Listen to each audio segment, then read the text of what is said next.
Right. It's your red box, mate. Red box, yeah? It's your red box. So what is this? Like choose anything you want. Pick and Anything mix. you want. Anything you want. Pick and mix, mate. Can I show you? Yeah, go on for it. What's it? Would you rather be famous and hated or unknown and loved? Wow. Would you rather be famous and hated or unknown and loved? Our next stop is Debated with Jordan Kensington. Hashtag Redbox, hashtag. So what's your hot take? Hashtag what's your story? Hashtag ring the bell. Our special guest joining us in this week's platform is Oritsé Williams, founder of the award-winning group JLS. Let's go.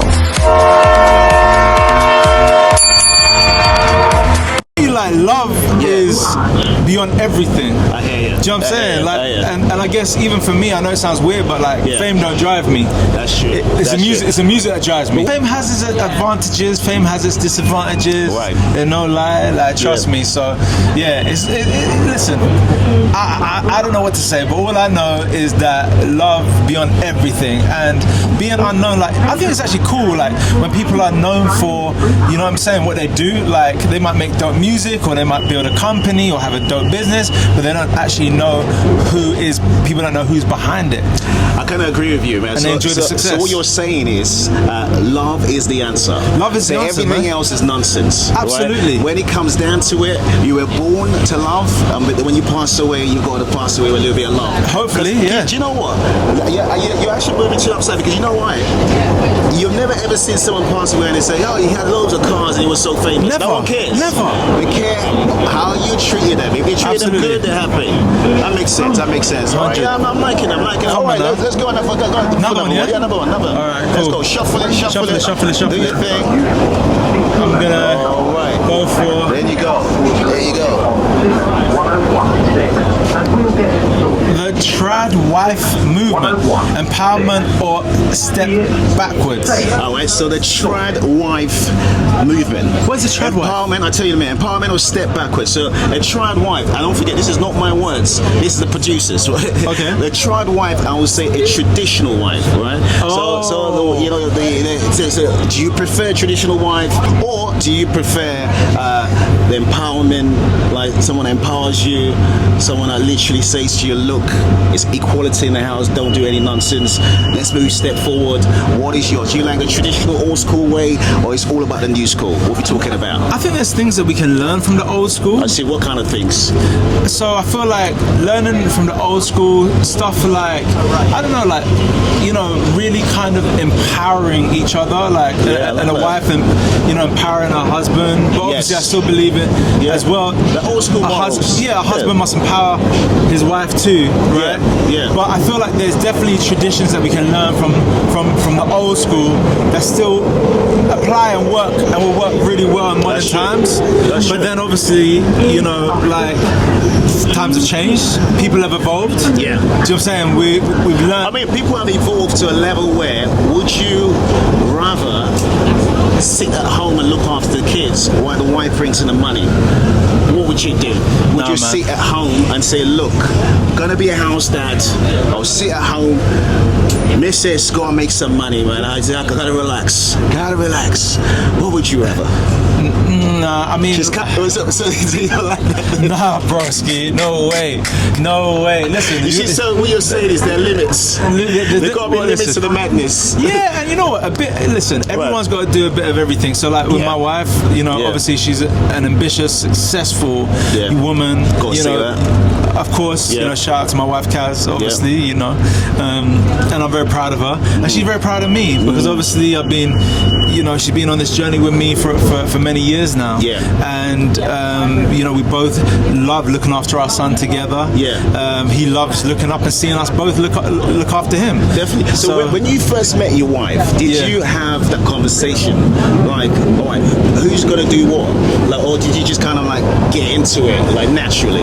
It was organic and natural. Yeah. We never had a conversation of who's gonna do what. Right. Definitely not. Yeah. And I feel like between us, we just work really well as a team. Like, we have a real beautiful equal union. Do you know what I'm saying? Definitely. And the way and what our our equality looks like may be different to what other people's equality looks like. I hear that. And our relation's very unique, but you know, for us, it works for us. And when I mean unique, I mean, like, for example, how can I say? Obviously, I do music. I'm in the creative arts. Of course. She's in corporate business. Right. Although she used to be in the creative arts once upon a time. Yeah. And so together, I just feel like it's a perfect mix, a perfect balance. It's a perfect match. Yeah. Do you know what I'm So saying? would you say she's a traditional wife, or would you say she's a balance? I mean, of course, I know the answer to that because obviously, you know. Yeah, she's a balance. She's a balance. Yeah. Like obviously, you know, she definitely, you know, loves to definitely, you know, hold it down at home for sure. But at the same time, you know, she loves to go out there and succeed and achieve great things. Definitely. So answering this question now, going back to this actual question, the trad wife movement, empowerment or step backwards? What's your final answer? The trad wife movement, empowerment or step backwards?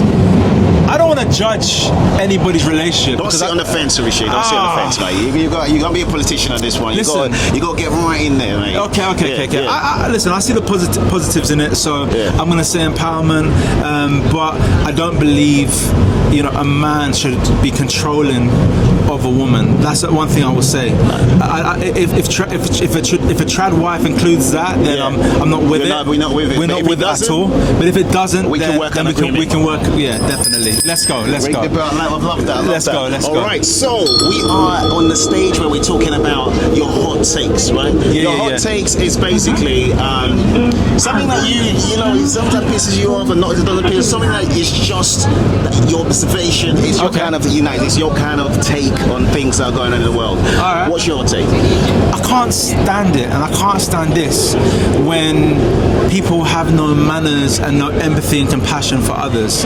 Like for no me, manners, no empathy. I agree.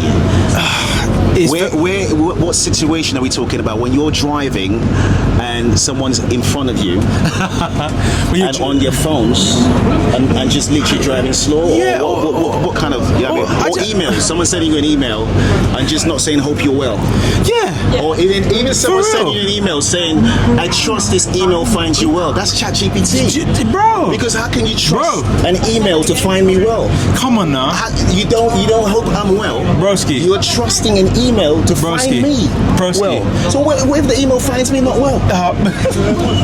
Broski, I hear you. I think that's a lack of manners, because the least you would have done was just change that line. Bro, it was. I mean, as soon as I see that, I trust this email finds you well. I'm not a ChatGPT. Yeah, you know ChatGPT straight away. Start it again. Yeah, ChatGPT, man. So I think that's a lack of manners, right? Agreed. What else? Yeah, 100. Like I also feel like, you know, in this life, like obviously everyone's got different things going on, right?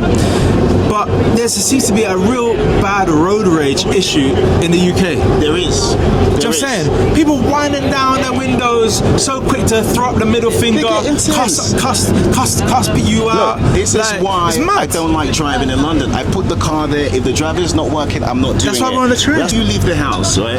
Are you happy? Because if you're not happy, don't get into that car, because that car is dangerous to drive while angry. I agree with you. That's lack of manners. Lack of manners. Restaurants, people being rude to waiters. Oh my! I can't stand that. You see, that gets on my last nerve. Because I feel every restaurant I go to, I feel for the waiters. They've been working all day. Everything else. I'm telling you, they come to your table and you're taking the piss. You know what as well? It's like when they're very like demanding and commanding, like come here, come over here. No. When I see that stuff, it drives me wild. No, it's not right. Do you know what? I might even tip the waiter extra just for another person's table, just if I see them get disrespected. 100%. Do you understand what I'm saying? 100%. Like, I'm not with that at all, man. No, you know what it is. People don't actually see this. Waiters actually, or waitresses actually, they feel that pain, because like when you're dealing with so many energies and people coming to the door, like, all you need is someone to show you a little bit of kindness. Trust me. A little bit of manners. Just a little bit. Some of the young boys can definitely, because approach the girls a little differently. I can't. If I.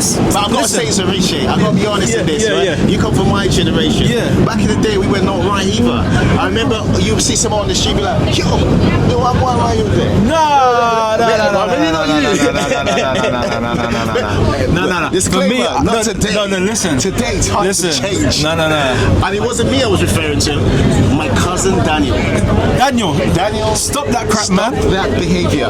Honestly, Daniel, if you're still doing now. that. Daniel's a pastor now. Oh, is he? Okay, cool. So Daniel's definitely stopped that behaviour. Okay. But Daniel, back in the day, he was a ruffian, right? Like, literally had no manners.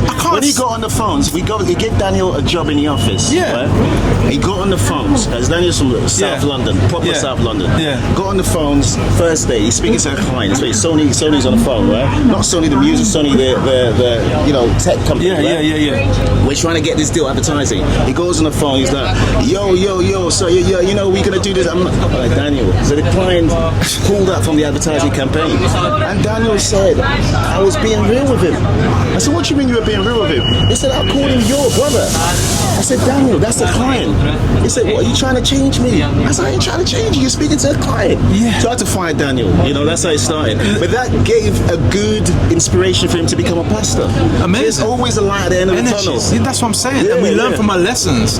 So that was a lesson. That was a lesson learned. It was a lesson learned. I like that. So what other manners situation that you see, you observe sometimes and think, you know what, this icks me, this could be, I can't stand profanity in public, man. I can't. I get it. Don't get me wrong. Listen, we all swear. You're speaking French. Yeah, we all swear. We all say the curse word here and there, man. But honestly, like in public, do you feel like people swear? What did you just say? What? No. Sorry, hold on a second. Do you want me to swear now? No. I'm just trying to vocabulary. I'll try to test you out. People swear because of a lack of dictionary. They didn't go into the dictionary. Because look at it. Look, if you spend a few hours reading the dictionary, you can replace the words. I agree. Because sometimes you're speaking, you get nervous, you're talking, and you get to a breach point, and you're like, oh, what do I say in this breach point? To connect it to the next point, I'm not going to swear, but I'll just say something like, oh, wife, they're there. And that connects it nicely to the next point, right? Without you losing your head. True. Because because you could be in a good story moment, you start talking, and then 1 minute you see it ends, and you lose your mind. And then you're like, where was I? But that's where it comes in, and then connects you to the next line. And then no one even notices it. They just notice the swearing. I'm telling you, this is what I'm saying. No, you're for real. No, bro, that's a real talk, so, man. So are you saying put swearing in the box or? Put swearing in the box. Where's the swear jar? Every time you swear, you're gonna put money in the box. Put money in the box. All right. You know what? I think you can ring that one as debated. You can ring that one as debated. That's debated. Fantastic. All right, so we're gonna go to the section. This is what's your story? What's your story right now? Okay. About to where are we now? Bank. Bank. Where are we getting up? Liverpool Street. Oh boy. Oh, we've gone all the way. Yeah? We've gone all the way. All right, Liverpool Street. Okay, cool. We're gonna get up at the next stop. We're going to East London. All right. So what's your story? Go back to the very, very start. I want you to go back to before JLS. Right? Okay. I want you to go back to. Let's go back to Niger. Let's go back in time, right? So you're a little boy growing up, right? Yeah. What? I don't know why they're laughing. Why are you laughing? Why are you not laughing for? Well, everybody starts from somewhere. Everyone starts from somewhere. Why is everyone laughing? What did I do? You're just growing up now. Yeah. What are you thinking you want to do? What is in your mindset? You're like, because everybody's got their own thing. They want to be a doctor. They want to be a lawyer. What is in your mindset at this point you're growing up? Well, I'll be honest with you. Where are you, by the way? What's the location? What's your mindset? Yeah. Shall we start? We can start in the Caribbean, actually. All right, Caribbean. What specific place? That's a big place. I was in Trinidad and Tobago. I moved from the UK to Tobago specifically. Small island with my family. And it was. And Trinidad and Tobago, hot, nice. Trinidad and Tobago is one of the best countries in the world. Is that where Nicki Minaj is from? That's where Nicki's from. That's where Nicki Minaj is from. Nicki Minaj is from. Yeah. Are you born in Trinidad or? No. I'm born in the UK, but I was living in Trinidad I moved to Trinidad from when I was about 7 years old. Right. 6, 7 years old. Yeah. And it was a very, very different world moving from the UK to Trinidad. Yes. It was just a whole different kind of climate. Yeah. A whole different kind of energy. It's a different vibe. It's a different vibe. It's you know, the Caribbean is always slow. I've lived in the Caribbean. It's unusual. It's like, but it's not slow in a bad way. Yeah. It's slow, kind of very relaxed. You know. Very relaxed. Yeah, for chill, man. Like, yeah, for chill, man. Yeah, for chill. Yeah, for relax. Right. So that's your mindset then. That's right? the mindset. So what are you saying you want to do? What is in your mind to do? So at that particular time, to be honest with you, you're not thinking of anything to do. I'm not actually thinking about much other than, you know, the fact that I've now moved country. Yeah. I'm no longer with my UK family at home, and life is going to be very, very different to what I knew it to be. Yeah. But I'm with my immediate family, with my baby brother at the time, my parents. And you've left all your friends at home. I left all my friends at now home. In Trinidad. And I'm feeling like I'm going to be growing up as an island boy. Like, just, I mean, an island kid. You don't want to be like them island boys. There's island boys, those ones. I think that's not because I know in the comments that's not the ones he's talking about. Them ones, it's a different kind of island boy. I went from wearing Aribas, which is fake Adidas from Shepherd Bush Market, right? Because obviously at the time, you know, we couldn't afford any of them kind of clothes, to wearing just khakis, like just khaki shorts, you know, checkered shirts. In the Caribbean, no one checks for what no one cares. No one cares. And that was beautiful. Do you know what I mean? There was no pressure for designer clothes or anything like that. Of course. We just living life, man. Yes. And it was mad because, like, you know, we would go into the sea, do you know what I'm saying? Catch, like, you know, different, you know, fish, you know, and different things, roast it, you know what I mean? We learned how to cook crab every single day, man. Good times. It was good vibes, man. So how long were you there for before you moved to, I think you moved to Niger? Phone? Put in this bell, by the way. That's so good. How long before you were in Trinidad that you actually ventured out and went to Niger? Why? And why did you change locations? So I came back to the UK from Trini. Unfortunately, my mum had an ectopic pregnancy out there. Nearly lost her life, and she wanted to come back and be with her mum, who was out here in the UK. And then we spent a few more years here.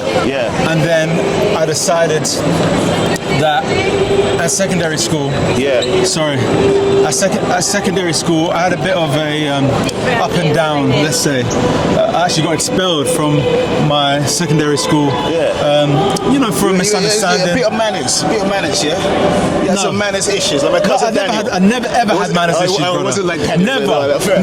I was just very outspoken, and I always used to stand up on behalf of the class and for injustices, and that wasn't received well from teachers. Let's just say. Always. Do you know what I'm saying? And in the end, they were like, "This guy just needs to." It's too much. It's too much. Yeah. You know, he's always creating this kind of something. Yeah, that's what it seemed. But as far as I was concerned, she's an amazing singer. This is the talent behind the camera. Talent in front of the camera. Talent in front of the camera. Talent behind. So you've now come to the UK. And you've looked at it. You've been you're not naughty, but you're standing up for yourself. I'm standing up for myself and my friends. Exactly, right? The teachers are not feeling the vibes. Nah, right? They ain't feeling the vibes. And that kind of happened to me as well. For real? No way. My mom took me back. Crazy. So the teachers don't feel the vibes, So they then say it's better for you to go to school in Niger. My mom says it's better for you to go to school in Cameroon. So better for you to go to school in Niger. That's not actually what happened. That's not actually what happened. So what happened was, like, my family, we had always been traveling back and forth between the Caribbean and Nigeria growing up. And at the time, my father was working out in Niger, and I just kind of wanted to, I guess, be with him at, you know, my teenage years. So your family's from Nigeria, right? When we say Niger, if you don't know what we're talking about, Nigeria. So my roots are actually Nigerian. Right. My roots are Nigerian. My dad's from Trinidad, my mom from Jamaica. But we trace back our roots to being in Nigeria and West Africa. Okay. So my family was very much Pan-Africanist. Okay. So we were always taught about our African traditions as well as our Caribbean culture. I like that. From very, very young. which at that time, didn't happen because the African community and the Caribbean community was very divided. Definitely. And I had a very different experience whereby I felt as African as I did Caribbean.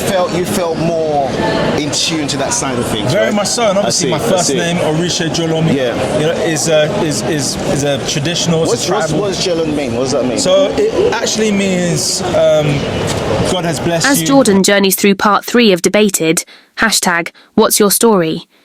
He finds out Oritsé's Nigerian name Jolomi, which is of Itsekiri origin, a tribe in the Niger Delta region of Nigeria.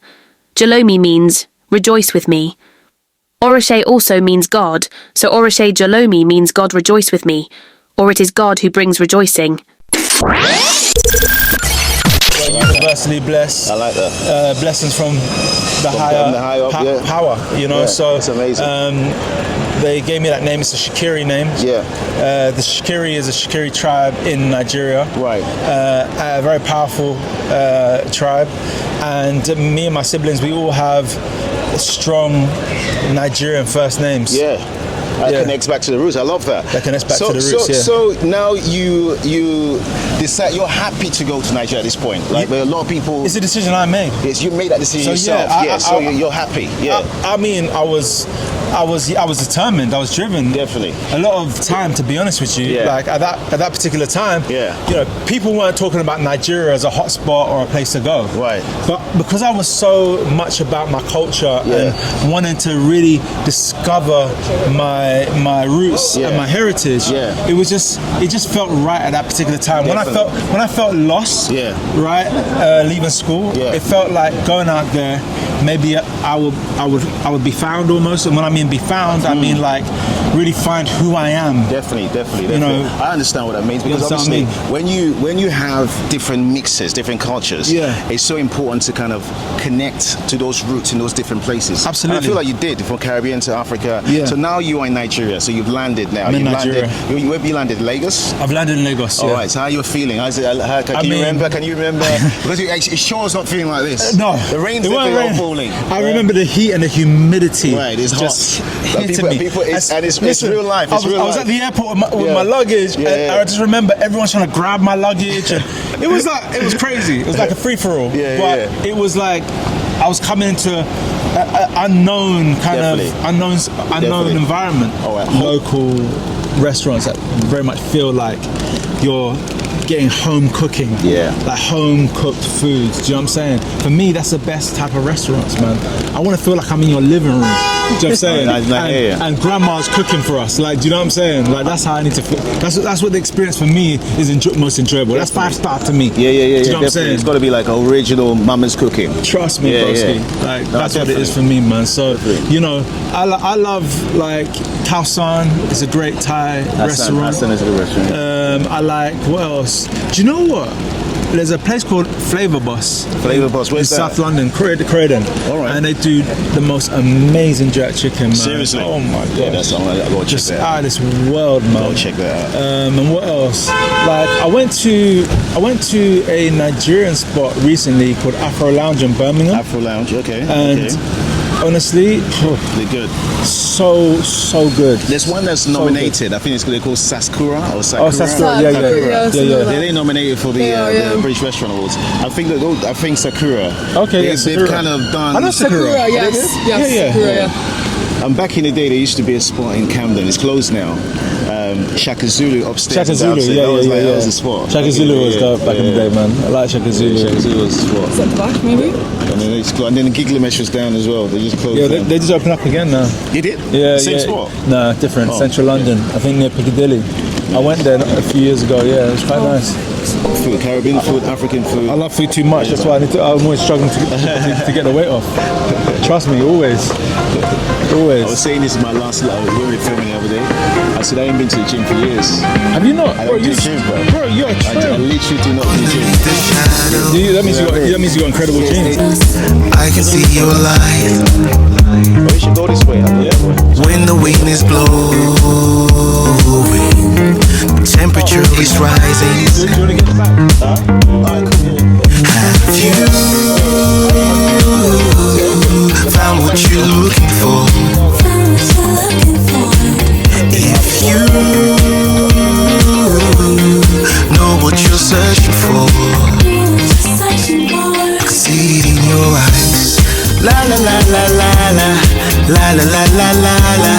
La la la la la. It's London weather, man. That's the reason why I escape here all the time. Because honestly, this is July. I was born in July. July is my month, right? Okay. So every time I come to London in July, the sun is shining, the weather is sweet. This time, it's been chaotic. The reason why we're in the car, we went to walk around, you know what I mean? Just everyone to see how. We're in the car because the rain is crazy, right? But anyway, talking about London. Yeah. So we stopped at a story whereby you now decide, right? You want to go to Niger. You're going to Nigeria. So now you've landed in Nigeria. You were talking about London in the airport, and you know the sweet smell of hardcore heat. Yeah, and humidity. You know, mosquitoes. Pigeon speaking. Yeah, pigeon. Because no one is trying to speak in good English at this point. Kilo fair.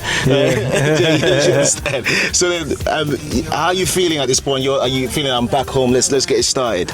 Yeah, man. Listen. How old are you, by the way? At this time, I think I was about 15 or 16. 15. Oh yeah. So you're I'm a young teenager. Right. Do you know what I'm saying? Just a young boy that's now grown into a man. Amazing. So it very much was the most character building experience of my entire life by far. Who are you staying with in Nigeria? So you landed in Lagos. Who are you staying with? So I'm staying with close family friends until I go straight to school, like very soon after that. At 15, staying with family friends, the culture there's a little bit different. Very much different. There's a respect. Maybe that's why you're talking about manners. There's a respect. Absolutely. That at that time, community is raising kids. That's everybody's right, uncle, auntie, and who are you speaking to? Literally. Exactly. In my house. In my own house. Mm-hmm. so you had all that going on. Yeah.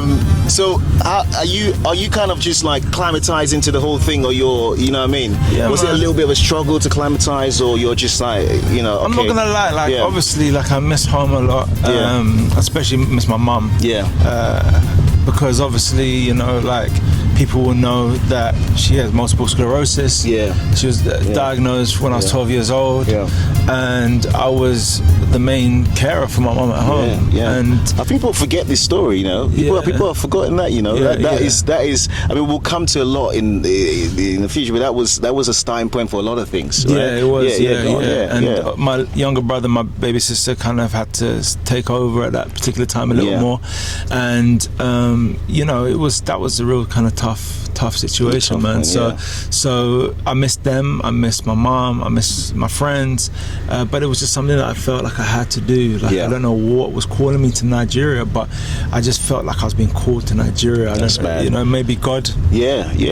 I mean, and you're now in boarding school. I'm now in boarding school, right? Because I went. So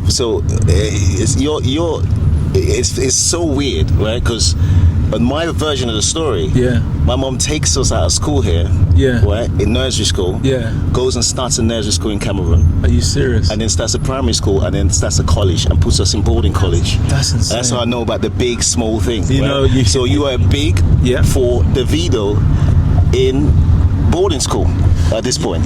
No, so actually my first. So Davido the artist, by the way, right? Yeah, but that was my second boarding school. That's the first one. Me and Davido went to together. Yeah. The first boarding school was Lekki British. Okay. So it was a school in Lekki, in Nigeria. Okay. And it was run by a white South African as the headmaster. Okay. And I had certain issues. Again, you know me, Oritsé, always standing up for the kids. Of course. Always standing up to injustice, and I just felt like there was, you know, it's getting consistent though. It's getting consistent, all the schools you're going to, you're standing up. Listen, it's crazy, and I think they saw you coming. Yeah, literally register. What are you doing in London? I'm telling you, but the headmaster, he went from, you know what I mean, really being happy that I joined the school to when I kind of, I guess, stood up to a few things that I felt were wrong. He wasn't happy, and especially when it was certain racial injustices and some racism that was very much in our faces, and you know, I couldn't stand back and say nothing or just watch it unfold. And so, you know, you got to stand up for that. And then I was asked to leave that school because of me standing up for that politely. Yes, I was politely asked to leave. I remember a lot of the kids were really upset because there was finally somebody that came in to really stand up for them. Yes, man. And I remember having to pack my bags from the boarding school and leave literally in the night time. Lucky British. How do you feel today? How do you feel today? Yeah. Like, see what you say. I mean, it's crazy. Everything happens for a reason, right? Everything happens for a reason. So you move now and go to the next boarding school, right? So basically what happens is I don't have a school now at this particular time. Fair enough, yeah. And I open up a local Nigerian newspaper and I see an advert for British International School. Okay. And in the advert it showed they had a music department. And so I was like, wow, that attracted me. Yeah. That attracted me. Yeah. So I went for an interview at British International School, and you wouldn't believe this. From being, I guess, asked to leave 2 schools consecutively, 2 What did you say? Huh? What did you say there? From being asked to leave 2 schools that word that you use consecutively. Is that right? Yeah. Is that a word? It is a word. Well, I think Check the vocab. I think I should change Check the dictionary, broski. It's a word. Oh, he tried it. Yo, listen, I know my vocab, broski. I'm up on my literature. Trust. You're the dictionary. You're the dictionary. Trust me, I'm up on my literature. So you're trying to question me? Are you trying to question me? You started it, man. Yeah, but you said vocabulary. Well, there you go. Bro, There you go. bro, You that's not could have a let word, it fly. broski. You could have let it fly. I was not letting that fly. It's the first time I heard of that ever in my life. Never. Go on. So then I went for an interview at British International School, and then once I joined the school, they actually had a vote for head boy and head girl a few weeks into me being in that school. Yeah. And I could not believe it, but I was elected as the school's first head boy, first head crazy, prefect. man. That's crazy. Which was mad. And look how things turn. From you being rejected and now you're elected. Bro, You see what I did there? come on You now. see what I did there? Come on right? now. It's deep. I know where to spud you. It's deep. Or, Well, you know it's what I'm saying? deep. It confused everyone. Even people watching it out, they didn't see it coming. Crazy. Let's go. Yeah. Crazy. So you got elected head, Yeah. and how did it feel now? So going from all of that now to having a little bit of acceptance in a way. Yeah. And you're also now in a place where it's doing music. 100. So it's kind of like you're getting close to your calling. Absolutely. Right. Yeah, absolutely. And that's exactly what it was.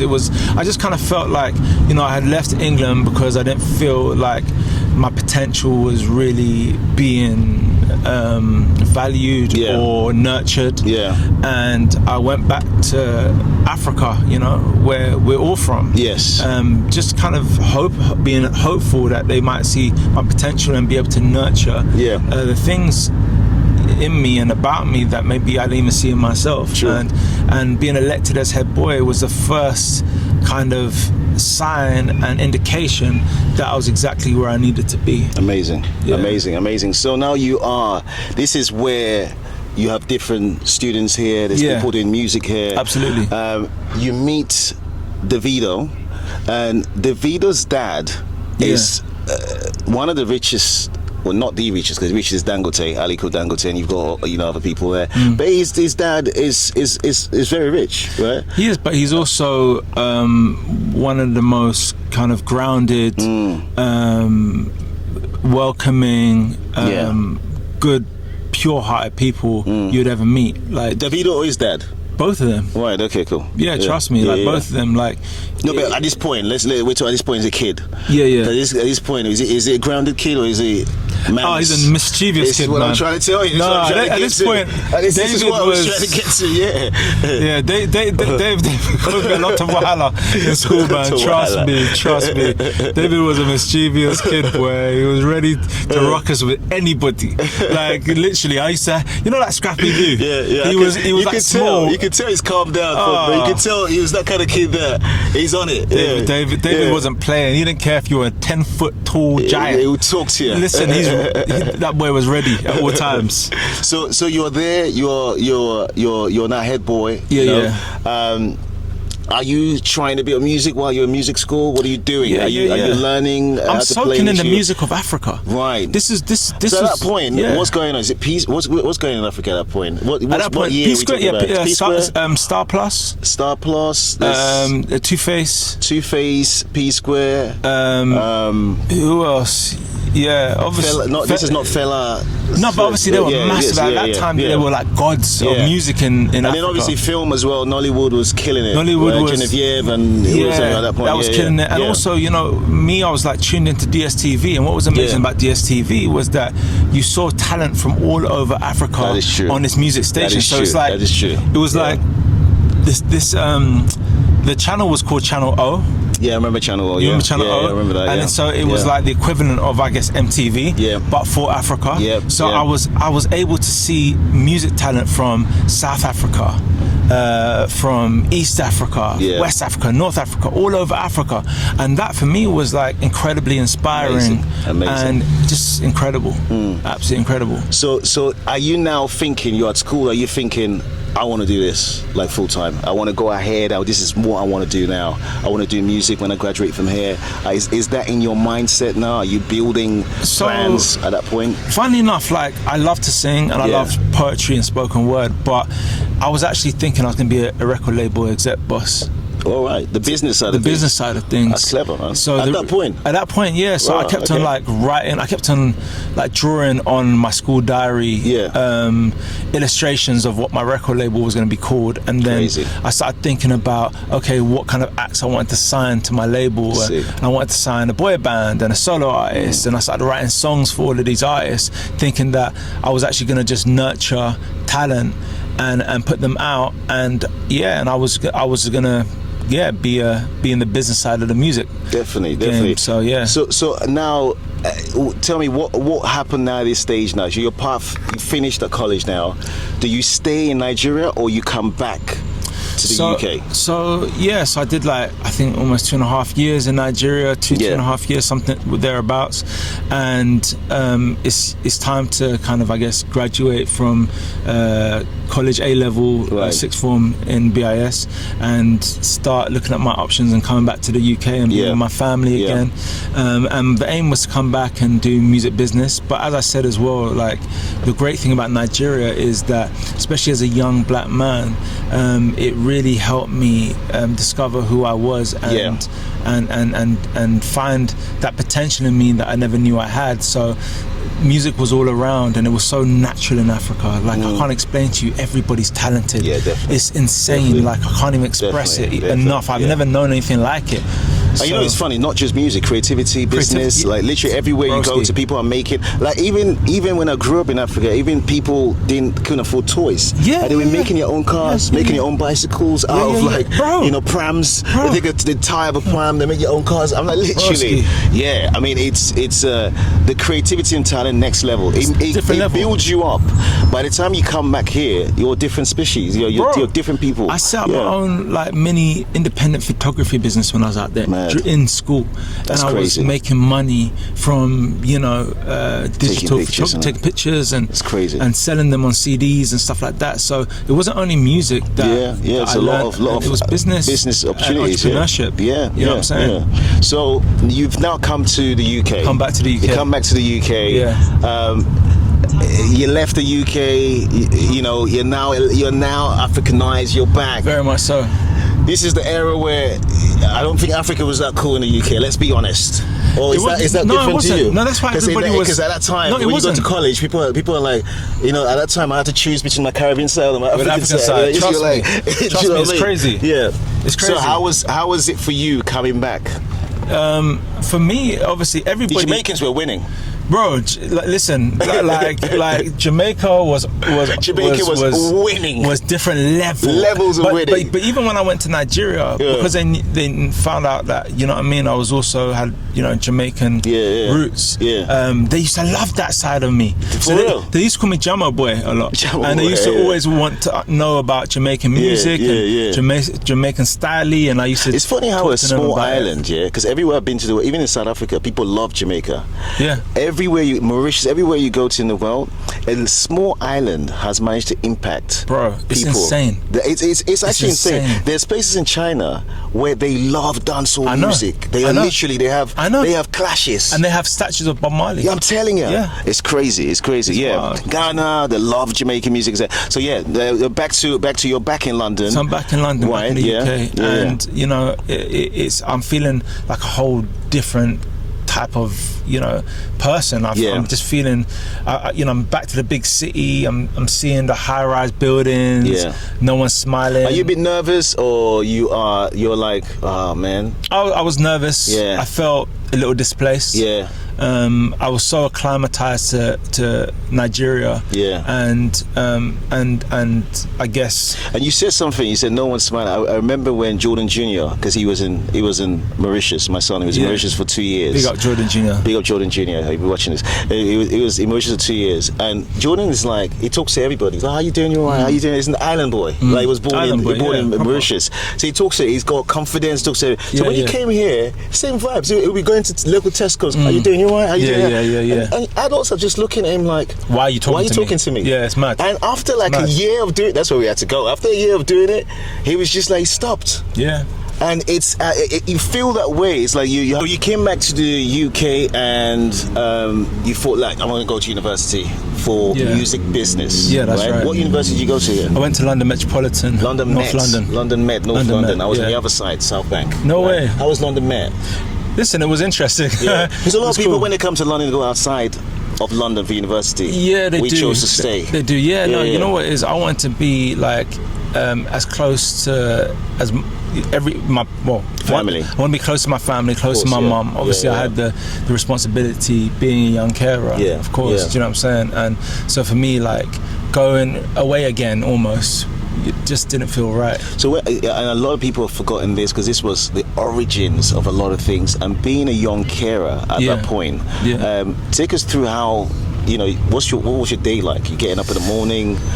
What did you have to do in terms of? Because there's a lot of carers out there that go through this on a daily basis. I always think they are the forgotten heroes sometimes, because it's not easy at all. No, I mean there's young carers all over the world, and there's something that connects every young carer, which is taking on adult responsibilities as a child. It's not easy. Care and responsibility roles go from doing the housework, cooking, cleaning, intimate care for your loved one, as well as administering medication, injections, all kinds of stuff, that you'd expect a medical professional really to be doing and supporting a family with. So you got to grow up really fast. You have to grow up really fast. So you're at University of Business, you're in the Met School, Met Uni, London Met. Now, whilst you're there, are you staying or you're dropping out? No, if I say I'm dropping out, no, I'm dropping out. To be honest, I'm dropping out. To be honest with you, like for me, it was like I'm trying to change my family's life as quickly as I possibly can. So when I was looking at the time to be in university and they're telling me 3 years, 4 years, I was like, it must be crazy. I need to succeed. I need to succeed way before that. So I was just on a mission. Man. Like when I got back from Nigeria, like I was just on a mission. I was on a super mission. I had when I was in Nigeria, I had started kind of working on music. Even so you though had a vision. I had a vision.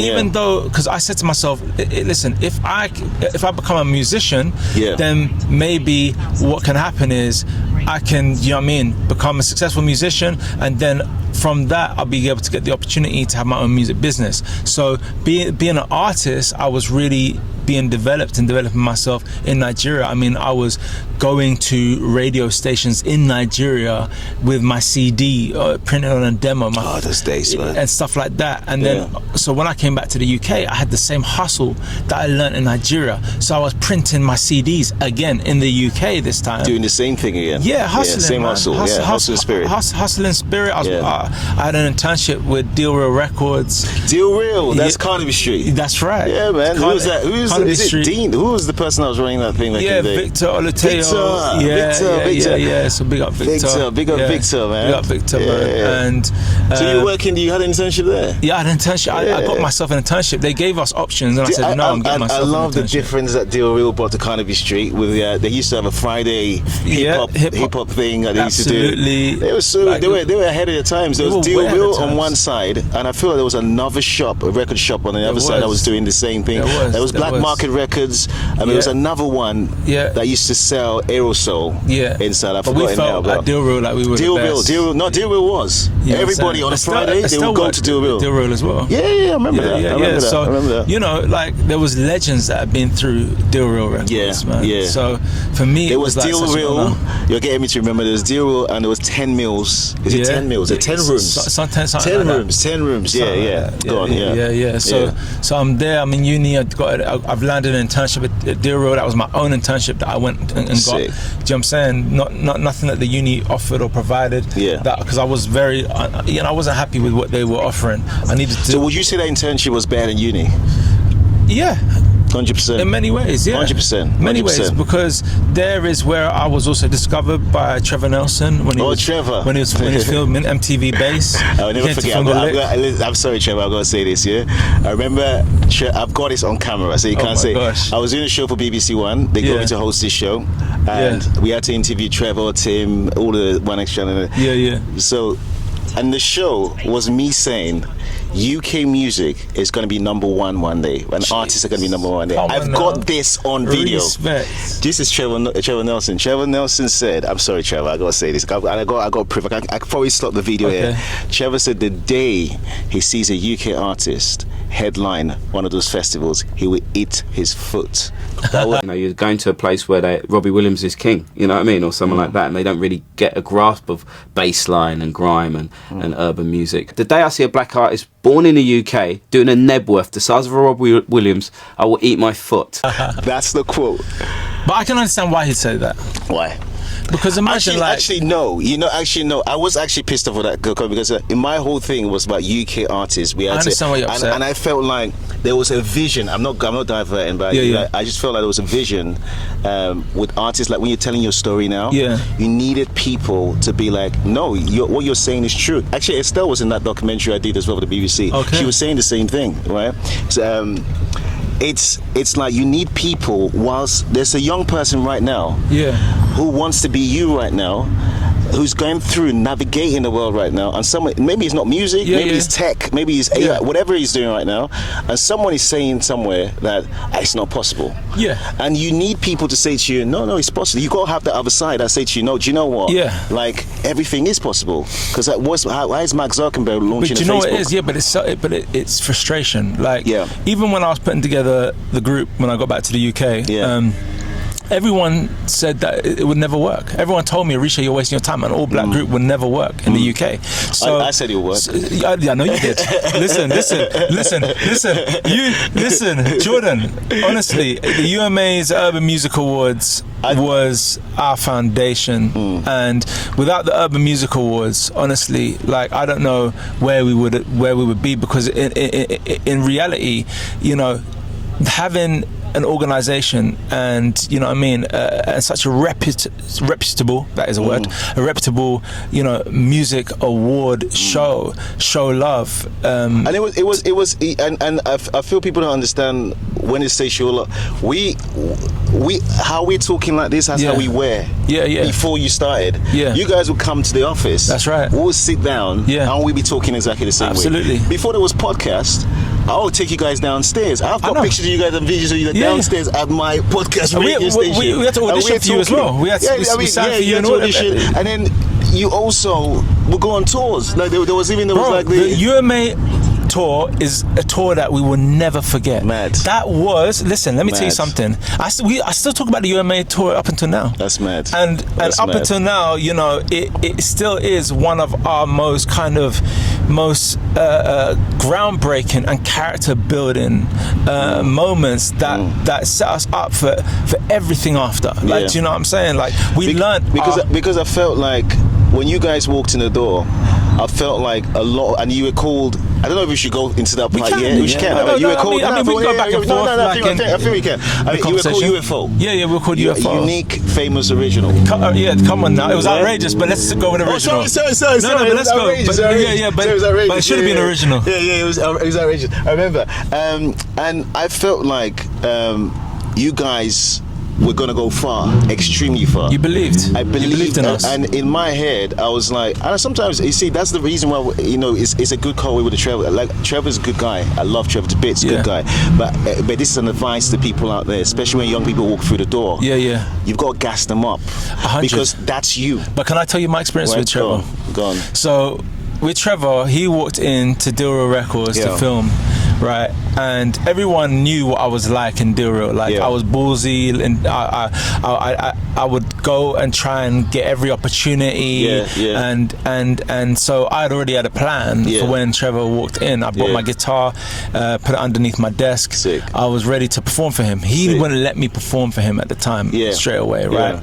And I was like, yo, but Trevor, man, come on, man, just give me a spot on MTV, this and that. I didn't know how TV or any of that stuff worked. He goes, listen, young man, like there's a process to this. I have producers, and we have a schedule, and all this kind of stuff. So he was very, he was tough on me. I'm not gonna lie to you. He was very, very tough on me, right? But he was real with me. He was tough but real. Okay, so I was like, all right, but I was rebellious.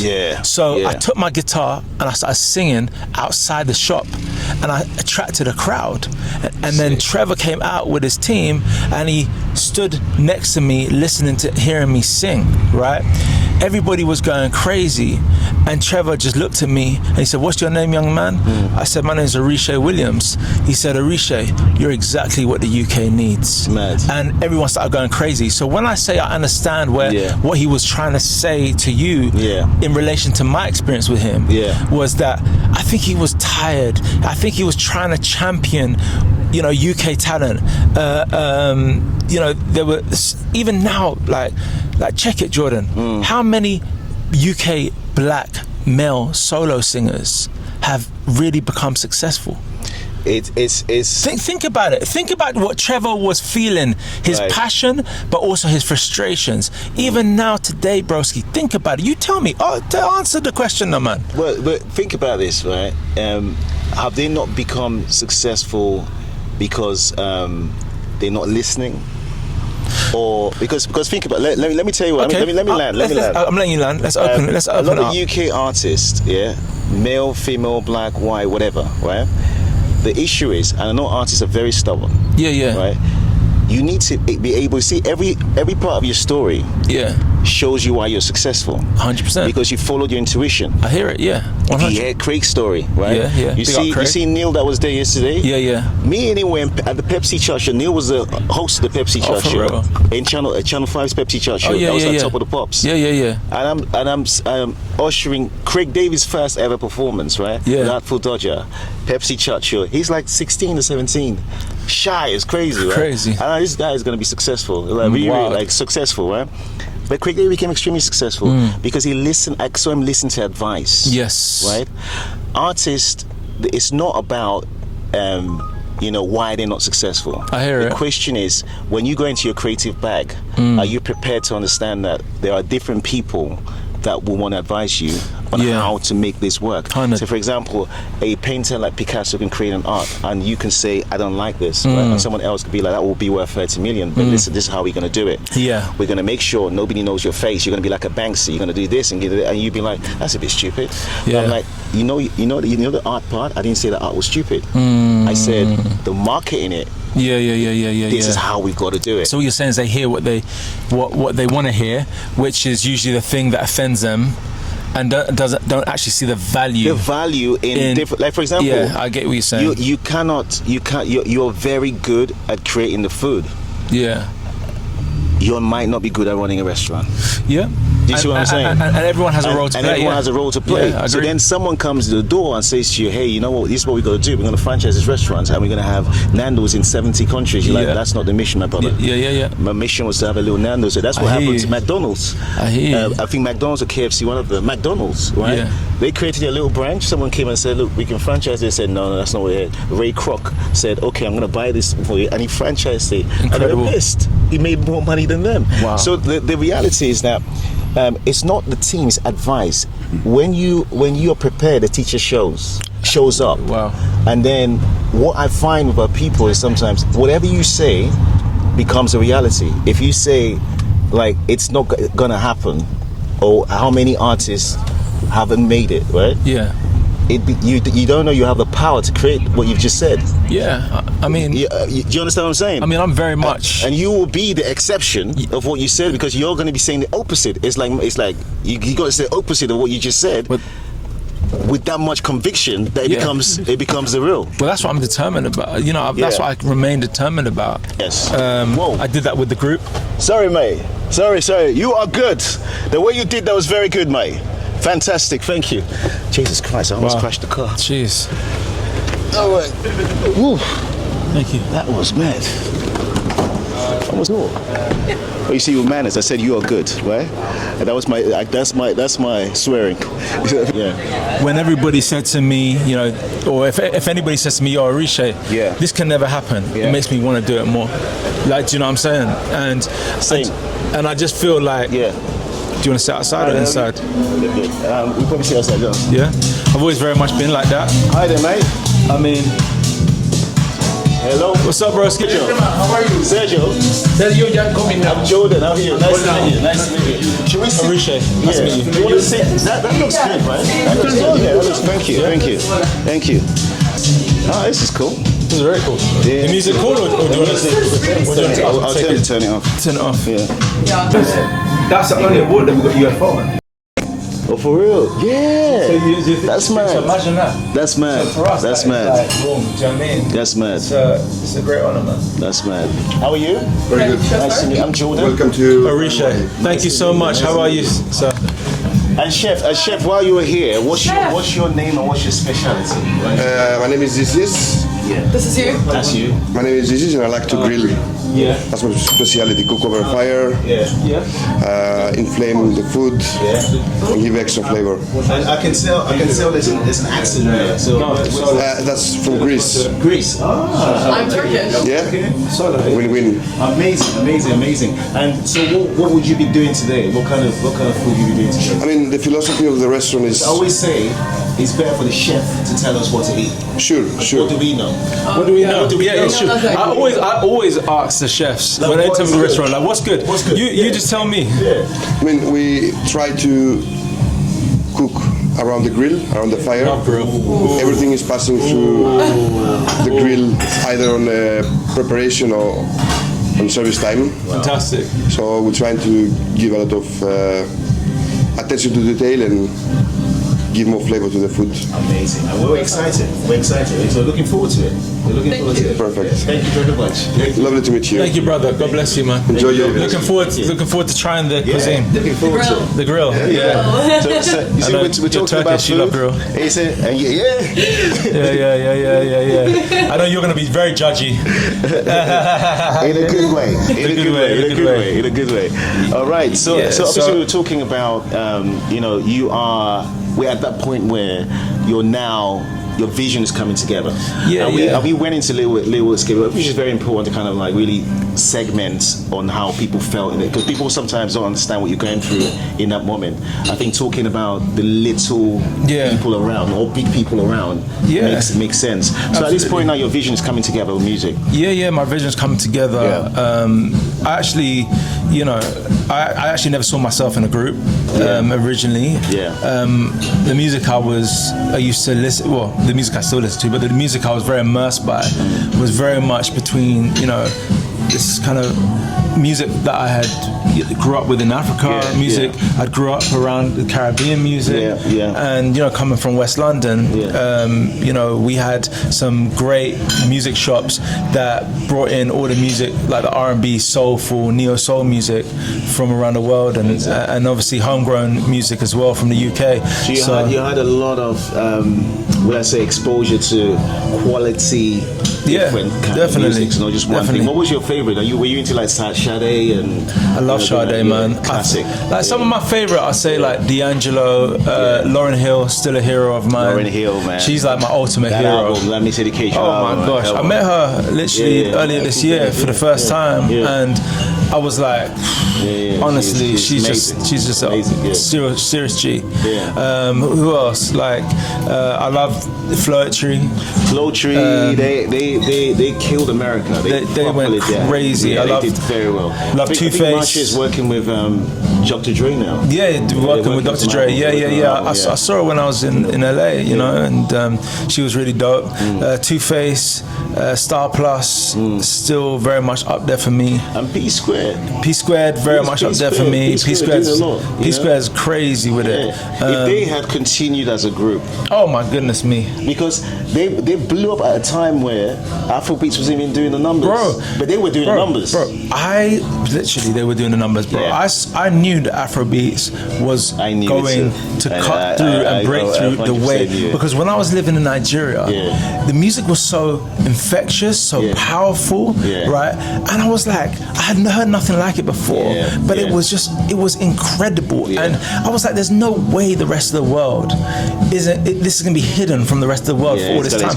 I felt privileged that I was amongst and immersed and within that sound before the rest of the world got to know what Afrobeats was and African modern commercial music was. Like I was living it, in it. Look, I used to go on holiday back, so I'll go on holiday back to Cameroon. Unfortunately, I never went to Nigeria when I was older, but I went when I was younger. Okay. But I used to go every year. I would go back to Cameroon, right? When I was in my and I would see that DSTV they were talking about, and there would be music all across the continent. All across the continent. Talented. The videos are great and everything, and I'm just sat there thinking the world needs to see this, right? 100%. So then we, pushed and invested in kind of pushing that element. This is before Trace. Before Trace. We started kind of investing in pushing, and I think one of the first, even with P Square, right, and we did some stuff with them, but one of the first ones that we really saw traction was Fuse. Oh, of course, that's my brother. With Azonto.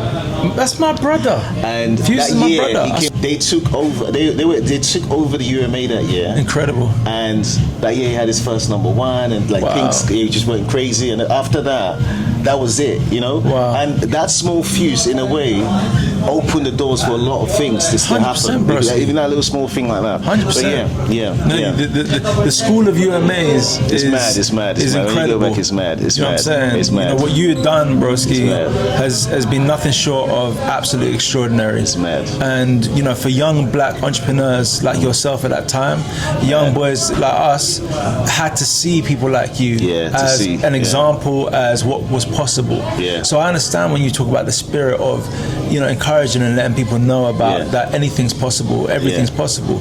Absolutely. And you know what? I've been talking about. We're going to talk about the growth and the journey. But you're talking about that. The most important thing, I think, is you said something.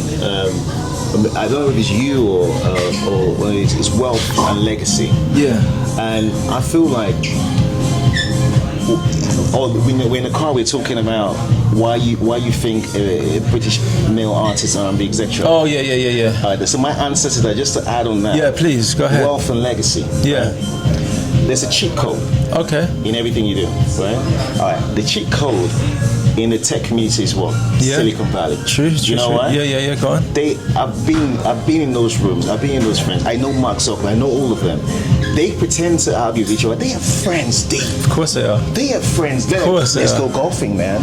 Like we're friends. And then back in the boardroom. Back in the boardroom. I know where you're going with this. Back in the boardroom. All right. What you're gonna launch a new AI thing? I know where you're going with this. Cool. I'm gonna launch my own. And then after we go to let's go dinner, man. No, so dope. That's incredible that you exposed to these do. kind of entrepreneurs. That's incredible. Life, I've always been, don't put yourself in a box, right? Absolutely. Because you only learn every single day. Absolutely. And you need to open yourself, because every single box that anybody has put you in, right? Yeah. Is a result of how you sold yourself, and that's not even yourself. 100. It's the things that people have told you. 100. So in the end, you have to break all those boxes. You have to mash up the boxes, man. You have to mash up the boxes, you know, man. Trust me. And then you have to say to yourself, all right, cool. Look, I'm building a community. Yes. My issue with this, why you're not seen, I'm going to land the plane. Why you've not seen a lot of British black R&B artists be successful is the same way why you've not seen a lot of African young presidents become presidents.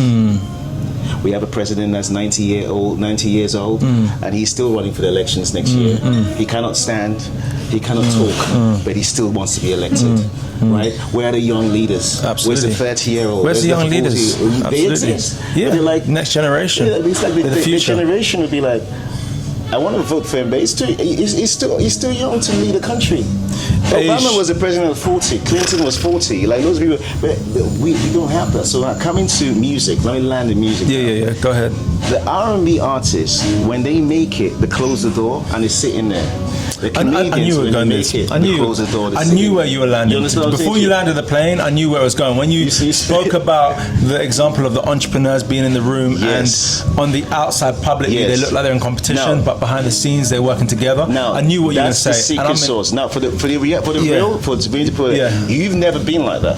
No, and I'm talking about you personally. Yeah. I can say, from the first time, your intentions have been very. I mean, we'll talk about how the group started and everything is very clear. But in this whole scene you're seeing, right, and in that whole scene, the problem is that when you become successful and you become rich, whether you're a footballer, whether you're an artist, but wherever you are, do not close yourself off from your community. I'm not saying the people that bring you down. Snoop says something that was very interesting. He said, right, you have friends that you have to move away from. The reason why is that they can drag you back down. You understand what I'm saying to you? But that's in everything in life. True. Mate, if you become a doctor now and your friend is a rascal, I mean, the more you hang with a rascal, I don't want you to be my doctor. Because I'll be looking at you thinking, it's true.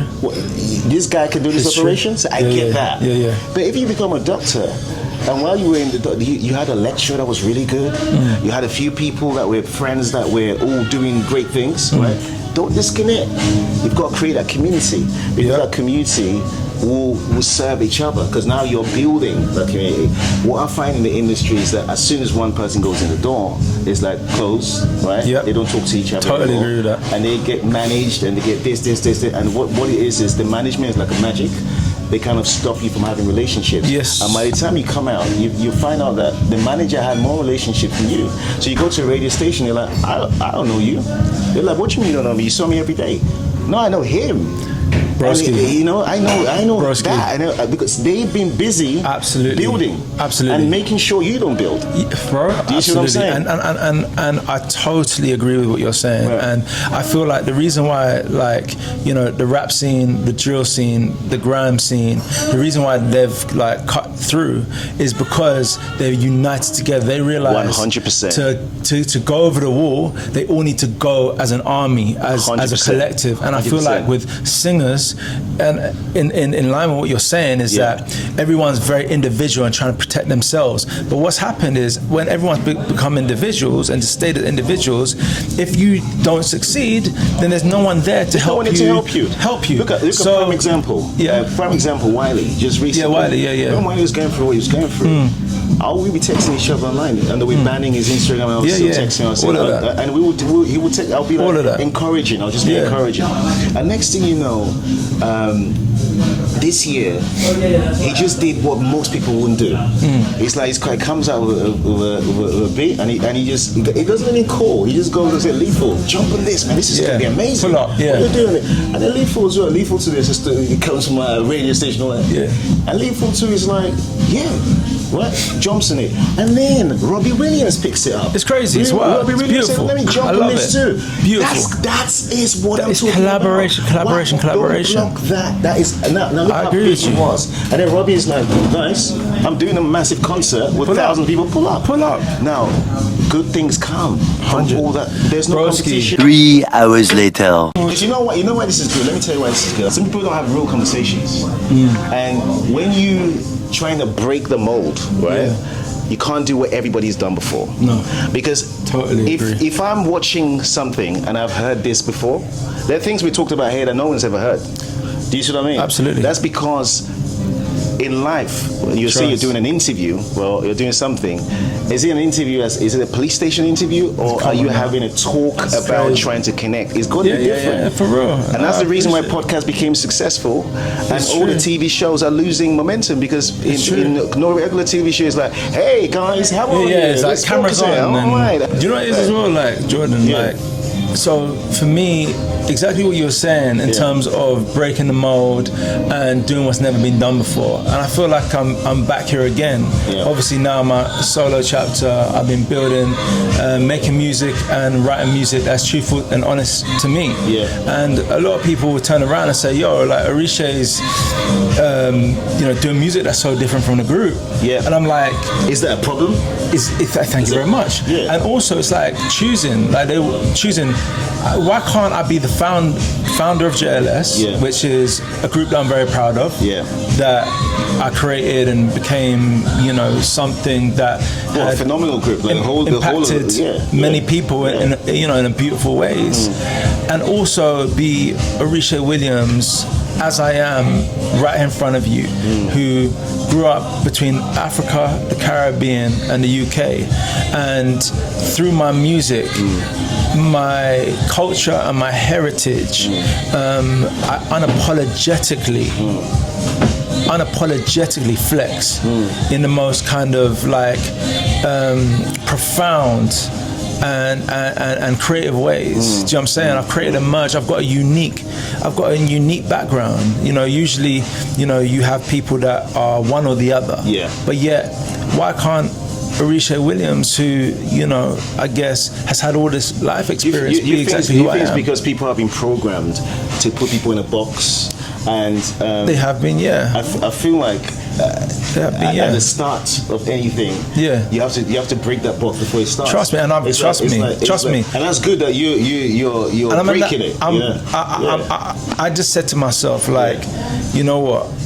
I just have to follow my heart. Yes. Like, no matter what. It doesn't matter what people say, no matter what they think, I got to follow my heart.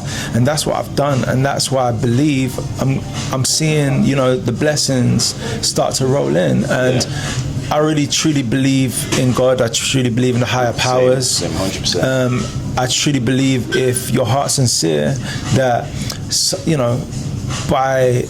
by some kind of miraculous way, that the stars will eventually align. Yes, 100%. And I'm just, what it is? I'm just in this place where I'm so grateful, I'm so thankful, because my fans that have known me from the group, have stayed with me. And now, because of where we are in the world with technology, there's a whole new audience from different territories and different countries that are starting to discover me as a new artist. And that's really exciting and really dope. And well, since you mentioned a group, I think it would be disrespectful not to talk about the group. Come on now. So the group we're talking about, because I think you guys are watching, you think it's a group of karate musicians or kung fu fighters, or is it MMA club? It's not that. We're talking about JLS. If I remember quite right, it became Jack the Lad Swing. That's correct. Come on See, now. you're a real one, broski. You're a real and I one. think Jack the Lad Swing existed while UFO was, or you actually brought it to that? Was it, or UFO existed before Jack? No, I know UFO existed before. Yeah, of course. But you have Jack the Lad Swing waiting in your pocket. Or you created that afterwards? We created that afterwards. Right, I mean, cool. Jack the Lad Swing was kind of a sound we were trying to develop at the time. Fair and enough. it became our name because we were told we had to change our name. UFO, right? How did that come about? Was it like you sitting one day at home thinking about aliens, or because what happened? How did that come about? you know, obviously, being in Nigeria, I'd seen a lot of vocal harmony groups, and that had really inspired me. And so when I came back to the UK, it was like, you know, I need to put together my own vocal harmony group. I was actually writing songs for this imaginary group, and I didn't see myself originally actually in the group. As I said to you before, I just saw myself managing and signing the band, writing songs for them, and putting them out. But just through different experiences that I had, it seemed like actually I should actually be in this band that I was creating and putting together. And for me, it was very much a thing of, I had made a promise with me and my brother between ourselves that I'll become a successful musician, my brother will become a biomedical scientist, and together we would raise money and find a cure for our mum. That's mad. That's how that came about. So that's the origin. That is mad. Yeah, bro. That's actually mad. I mean, I know about this. A lot of people have forgotten this. So that's crazy. So that plan was a vision, right? That plan was a vision. And then, you know, how did you get the members together? Marvin and everybody else, how did you get all of them together? I feel like Marvin came to us. I don't know if you know this story. Okay. Marvin was part of a group with 3 people, I think. I think there was more than 3 people. All right, but I think they came to us. There was a woman managing them that had something to do with. My memory is just going to that. And they came. I think Simon was involved. Actually, maybe it was 3 people. Yeah, it was Simon Webb. Yeah, Simon was involved. How did I know this? Right, Simon was involved, and they came and just showed this group, and I think the group actually performed. Crazy. I think so. That's I can't wild. remember. And then nothing happened. Like they didn't really, because I remember their performance was quite. They were going for a very poppy. It was. I don't know how. I didn't say it working quite well. It was. I think that's how I remember Marvin. How did that all come about? How did you meet Marvin? How did you meet everybody else? I mean, you know, this story essentially is, you know, I went out there looking for members, advertising in music shops, universities, colleges. And just put the word out there that I'm looking to put together what I call a super group. And through mutual friends, through MySpace, and through talking to a talent agency as well that was scouting for talent, I ended up being able to pinpoint each. 3 hours later. There's barbecue snails. Like if you go to Africa and Nigeria, like they've got this, like the big pepper on the big ones. You put pepper on there, you put tomato sauce on there. It is amazing. Not the French one. The French one is like it's slimy. I don't like this. I wanted the barbecue, like soya snails. Oh mate, have you eaten snails before? I've had snails before. I love snails, man. With soya? Yeah, like soya snails. Yeah. I've never heard of that. Oh man, trust me. Oh really? Snails. They have bushmeat. What snails, like barbecue snails or soya snails? Soya snails. A few cocktails for you. Amazing. So our house cocktail is going to be the little pickle over here. Okay. The biggest thing we want to note about this cocktail is that it is 6 pounds. Yeah. Okay. All right. So it's a twist on a dirty martini. Okay. You're still getting a martini. We don't cut the alcohol, nothing on it. Okay. And we infuse our vodka with dill, and then we have our own in-house pickle brine that we make with the cocktail, and it's sort of like a dirty martini, except we're using pickle juice, and we top it off with a little cornichon that soaks up all the alcohol, so you got a little boozy pickle at the end of your drink. It looks good. Best thing, it's affordable. You know, we want people to enjoy their nights here. So what's this one called, and what's this one called? So this is Little Pickle. Little Pickle, and this one is Gold Digger. And what's Gold Digger? Gold Digger. So all of our cocktails are based on classic cocktails. We just do a little bit of a twist. This one's going to be a twist on an old Cuban. It's going to be mint infused rum, Vergis, which is unripe grape juice instead of lime juice, and then topped with champagne. All right. And you'll see it's got a little bit of glitter to it. It's a Gold Digger. It's nice and shiny. Nice look at top with champagne. Very balanced. Well, Rishi, you worked it out. You take that one, I take this one. All right. Enjoy it. Cheers, mate. Cheers. It took me 1 second of tasting pickle, and my head is now pickle iced. Do not try and test me on whether the word is called pickle iced or not. I was about to say. No, I saw you guys. I preempted it. That's coming for you. I was preempting it. That's really good. It's really good. No, you guys want to taste it? Taste the pickle, mate. Jesus Christ. Enjoy. It's really good, man. The producer behind the camera is doing more eating and drinking than anyone. The producer is thinking about what to eat instead of filming. What you say? That's good. It's good? Do you like it? That's good. Try that one then. It's because you've made a comment now. I don't want to. No, you're joking. Don't take it personal. No. Don't take it personal. Hey, we're all family. the guys are coming together. We're talking about how you're putting adverts on newspapers. You are advertising on radio stations. Like music shops, MySpace, music shops. Speaking to crazy throwback. Speaking to other talent scouting agencies. To be honest with you, I had no experience doing any of this. I just followed my instincts. I ended up getting the boys together. How did that happen? Because we want to kind of see is it an audition? Did you? I auditioned them all. Right? So Marvin, I auditioned him whilst walking down Oxford Street. It was quite funny. I met him at night town. I had nowhere to audition him at that time.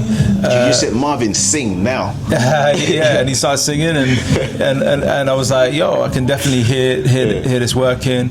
Then Aston, I auditioned next in a rehearsal studio called Dance Attic in Fulham. I remember Dance Attic. There was Pineapple Studios in the side, Dance Attic in the other side. That's right. Yes, and I had no money, but I wanted to start looking a little professional because obviously auditioning Marvin just down the street in Oxford Street was very unprofessional. You know what I'm saying? It was like I needed to make it look a little bit more professional. How you doing? Continue. How you guys doing today? Very good. Very good. How are you? Drop off some menus for you guys. Thank you so much. You guys ever been here before? Never.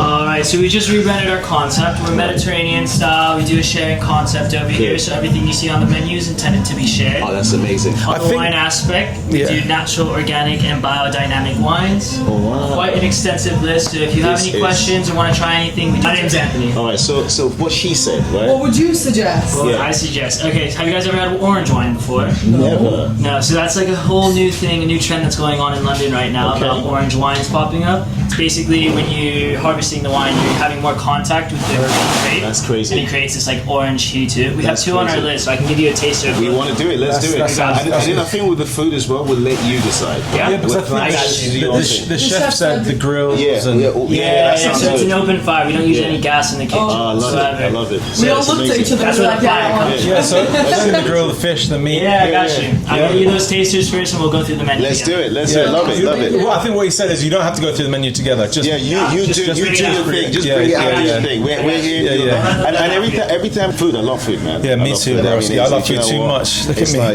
We're auditioning. Dance Attic. I'm sneaking into Dance Attic, by the way, because I had no money. I had no money. So they're looking at this boy like on a BMX. I'm sneaking in, trying to find a rehearsal room that's free. Then I run to the station, go get Aston, audition him there. He does a backflip for me because I was looking for someone as well that does acrobatics. So he did some acrobatics and sang. I was like, yeah, dope. Marvin, dope. And then we were a trio for some time. Then there was another person that we had that was in the band with us, but I wasn't happy. I didn't feel like he was right. And so it was a no. It was for me. I continued to look, even though the other boys were happy with the guy. He was an incredible singer, but it just wasn't right. And whilst I was at university at London Metropolitan, there was X Factor auditions happening next door, and someone told me, and I was like, yo. So I sneaked out of my lecture. I ran over to London Met. I looked down the line to see if I saw anybody that might fit the group. I didn't see nobody, but there was a scouting agent that was basically scouting for talent right then and there.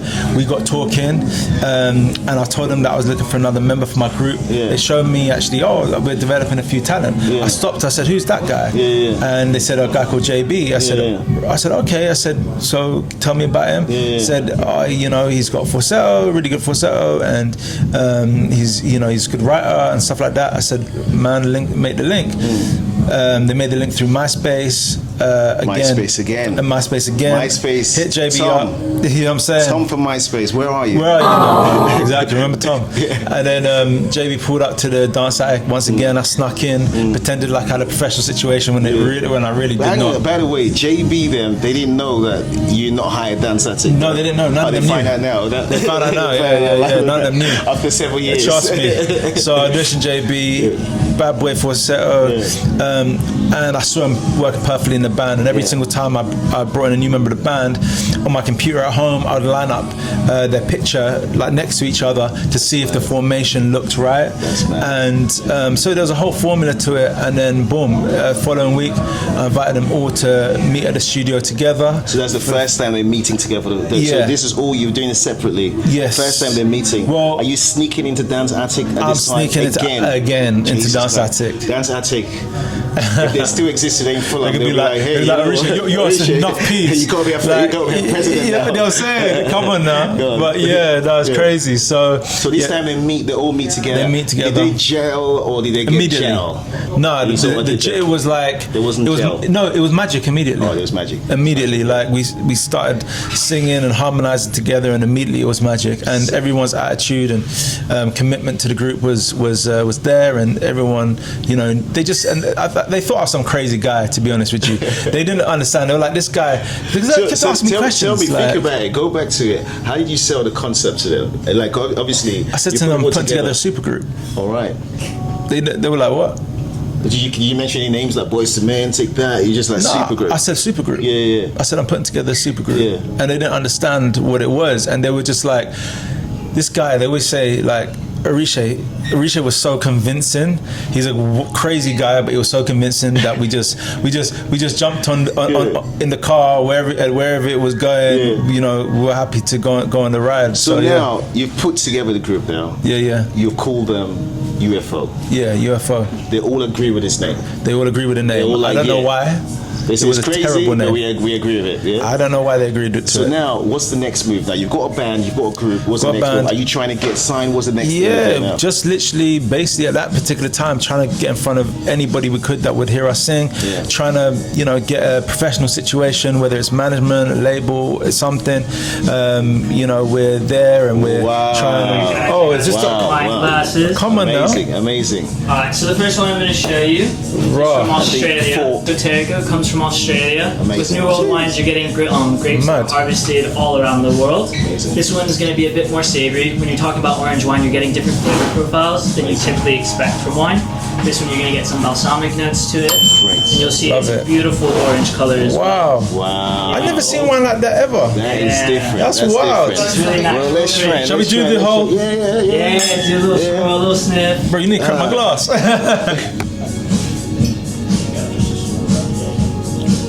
No, legit. That is actually incredible. It's nice, right? Believe it. I'm not meant to be drinking right now, but you taste it. It's savory. It's an acquired taste. Not everyone loves it. It's really good. It's really good. Very refreshing. Very refreshing. Wine because it has those balsamic notes to it. You're looking at hard cheeses. You're looking at nice sourdough bread. Okay. Just small plates. Pork belly, which we have on the list as well, would go really well with that. Okay. So anything that can complement that savory aspect. Too tough. I don't eat pork as well. Yeah. Gotcha. Yeah. So just that's one thing I don't eat. That's one thing you don't eat. Yeah. We'll mention. Yeah. I eat pork. Yeah. And so this next one I'm going to show you is the second one that we have. It comes from Austria. It's called Theodora. Yeah. And I love this wine so much that I got it tattooed on me. Theodora! Oh, no way! That's crazy. Wow, you actually did. That's so funny. Alright, so this one is a biodynamic wine. What that means is that we take care of the earth when we're harvesting the grapes. Yeah. It's a completely natural process. We don't add anything extra to it. Amazing. And then it's unfiltered as well. So when I pour it out, you're going to see it almost comes out like it's cider. It's because they leave the sediment in the bottle. What that does is that expresses all of those flavors constantly as it's sitting in that bottle. And it's getting really, really strong. When you smell it, you'll notice this aroma. Can I just say, I feel like you are the best wine connoisseur on the planet. I've never ever heard. Look, the fact that you actually tattooed it on your head, that says it all. Yeah, absolutely. That says it all. How did you find it? I love that. I love that. I love wine. Love wine. There you go. That is the most unique wine I've ever tasted. So this one you're going to get almost like croissant notes to it. Very buttery, similar to Chardonnay as well. I like it. This one I would recommend just having on its own because it's quite an intense and complex. Seriously, I'm not just saying it. Listen, I'm not just saying it, but this is unique. It's very unique. It's something that people aren't used to, which is why it's becoming such a big trend in London, especially East London. You go to Hackney, you see a bunch of orange wine bars. Shoreditch and all those. That's wild, broski. That's dope. I love it. I love it. I love it. Very dope. How good was that wine? Broski, So we that can was see dope. we're probably the orange wine. First time on camera ever. live. You know what I mean? I can't believe it. And I'm sharing this moment with you. You know, this is very deep. You know. Yeah. To. Do you know, I got a video of you guys here on a radio station saying when you guys make your first million, you're gonna give me a bottle of champagne. Did it ever happen? Never. Today. Listen, don't worry. I'm joking. I'm in the solo chapter now, so we go again. I'm joking. Who needs a champagne when you got orange wine, mate? Come on, broski, you already know. Let's get it. Now, this is one of the best wines like I've tasted all day. Bro, it's one of the best wines I've ever tasted. All day. How many wines have you tasted today? I was in the wash yesterday. Are you serious? After party, After party, yeah. The after party last night. Yeah. You're going crazy. Well, I mean, Not that crazy. not that crazy. Yeah, you What's obviously. No, nothing. I was just filming. Oh, okay. You obviously did, because Well, if you said this is Put it this way. the best wine you've had all day, Put it this way. then it's crazy. It was work. I blame it on work. Work, because man. if I don't show my face at my own after party, how That's what disrespectful everyone would says, that be? bro. Yeah. You know what I mean? That's what everyone says. You know what I mean? I was like, You got to That's show wild. your face. I hear you, bro. I hear She you. was I a hear weak you. link. Yeah, you didn't even go to the after I party. hear you. You see? Listen. Oh, lovely. Wow, So what is first- this? Yeah, so This first is like one's a- going to be the Stilton Gorge. Okay. What that is, it is a Parmesan puff pastry Yeah. with apple cream and raw apple chunks on top, Wow. and then a bit of apple jelly on the Okay. top as well. We've got our tomato con gas. If you guys Wow. ever been to Spain, you know we did Yeah, tomatoes with the anchovies. Very Wow. similar. We've got the sourdough with the crushed peeled tomatoes and Wow. the anchovy on top. These That's high quality amazing. anchovies. That's a bit are of me, good, that. not too salty. That's And we've amazing. got our chicken liver parfait on the bread that you see. Wow. And Beautiful. We've got the chicken liver there. It's gonna be mixed with a blackberry cream, and Wow. then blackberry, Yeah. and then blueberries on top. And I got Amazing. one more for you. Amazing. so much. Amazing. Wow. Love it. That's love dope. it. Get stuck in, mate. Yeah, are we gonna share? No, go for it. Go for it. Yeah, let's just go with what you want. I'm gonna try this. And everything you try, I love fish. give a little verdict of what you're doing. I love fish, so I'm gonna go for this. That's what I'm saying. Oh my gosh, Good. that is outstanding. Absolutely outstanding. I'll be honest with you. Like, Sorry, one more time. Alright, so I've got our nori tarama. It's gonna be layers of pressed potato with our nori tarama sauce on top, which is similar to seaweed. That's amazing. It's really nice, right? so Mediterranean isn't normally my go-to. I'll be honest, and that's why I think I'm a good judge. That is phenomenal. That is phenomenal. So the whole concept with these snacks is that we want you to set the palate, get it ready for what's to come for the rest of the meal. Wow. So these little bite-sized pieces kind of get your belly ready for all of the excitement that's about to come. oh my god. I've got 2 cocktails coming for you I'm guys. so excited very for much. Thank this. Yeah, All everything's a family, joke. all Like, family. this is- Refreshing. That one is refreshing. Yeah. It'll knock you out there. Yeah. Oh yeah. No, I mean, if you project yourself that no knockouts. Yeah, but you need food, Jordan. You Like, need food. There's certain things. I know you feel like there's anything in life you can do, but alcohol and getting drunk with no food, or being sober, with no food, is not one of them, broski. So I appreciate that everything's possible in life. That's just not possible. You see that, but we're in a restaurant, so we're about to eat. There's a balance that's happening Yeah, here. but the drinks that come before the food, bro. No, the drinks are for tasting. Okay, so we're Don't think we're tasting. tasting. When you're tasting, you got to tell your palate, don't get drunk. Okay, You've got it's all in the mind, yeah? It's a Mind over matter. I thought you knew this. I know that, You're telling me broski. about creating all But- these groups. That's in your mind. It's mind over matter. You just said it. You know what it is? Yeah. Like, just tasting, come a lightweight, innit? Oh, Just- yeah. Yeah. Like, You like it you too? agree? No, I agree with what you said. You agree that I'm a lightweight? No. I agree that tasting, like if you taste it, it gets quicker. Yes. I don't know you well enough to tell you cool. that I think you're. If I was on drink champs, that I would. Drink champs, I'd be We're giving you your first award in got 2 more dishes first here festival now. in America. So the first one is going to be our burnt leek with ajo blanco, which is our white garlic paste there. It's going to be very similar to hummus, like celery and hummus, but we're using leek instead. And then we've got our raw bream. Exactly how What it is this sounds. again? What is this? Raw bream. Okay. Yeah, so it's fish. Bream is the fish, and it's covered in a ponzu sauce, which is like a citrus soy sauce. So Amazing. you're going to get very fresh citrusy notes on it. Amazing. I mean, I love it. Love it. Thank you. Thank you. Guys, get stuck in, man. Get stuck in. Ooh, so let's try a bit of this. Let's turn into a food show. It really has. This is. This is brim.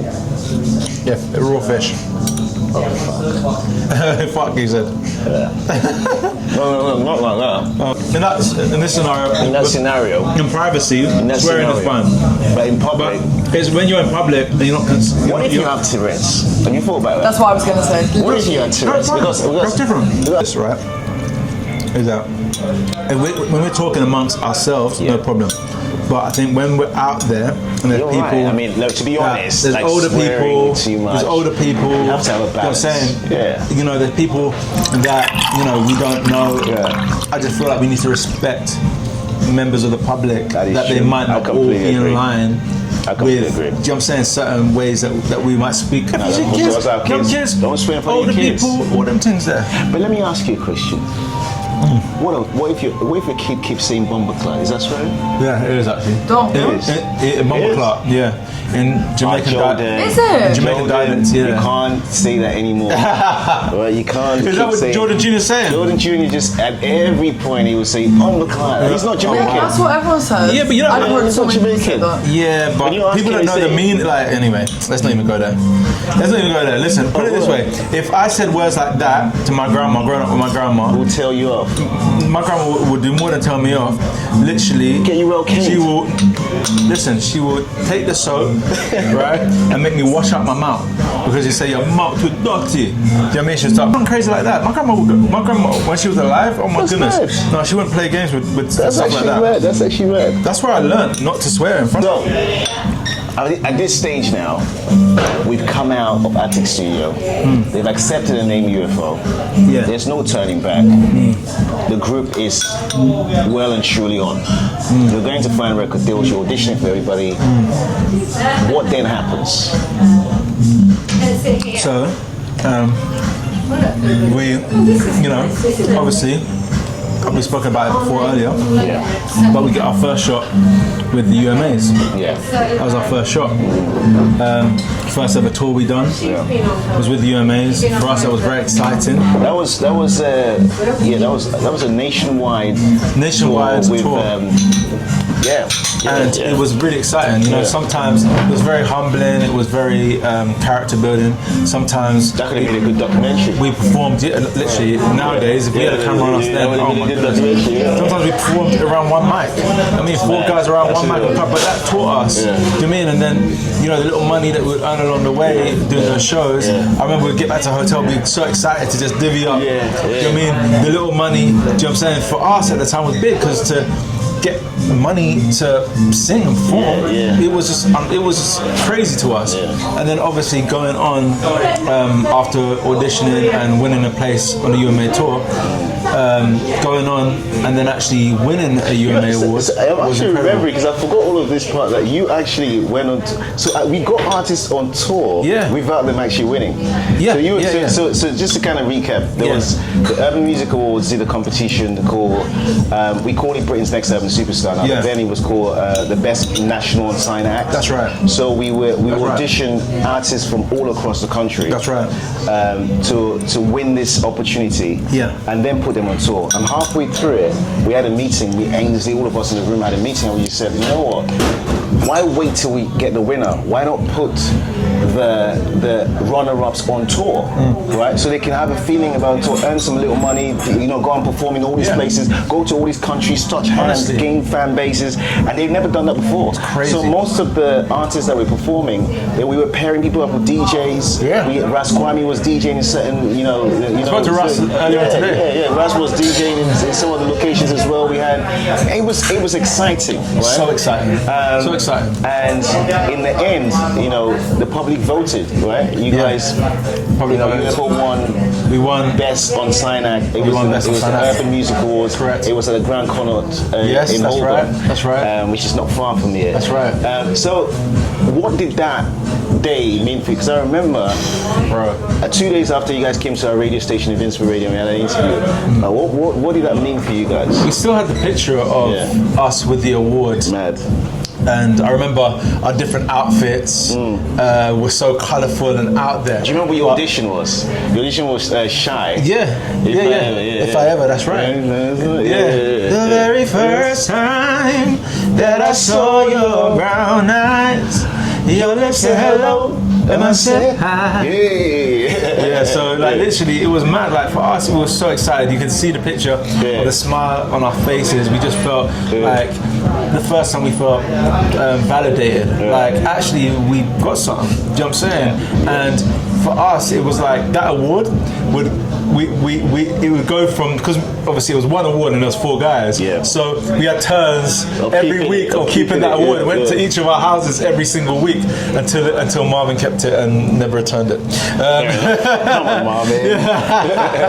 So yeah, but honestly, for us, you know, it was honestly, I can't explain to you. I think still up until now, one of the best feelings. So my POV at the time. This is my POV at the time.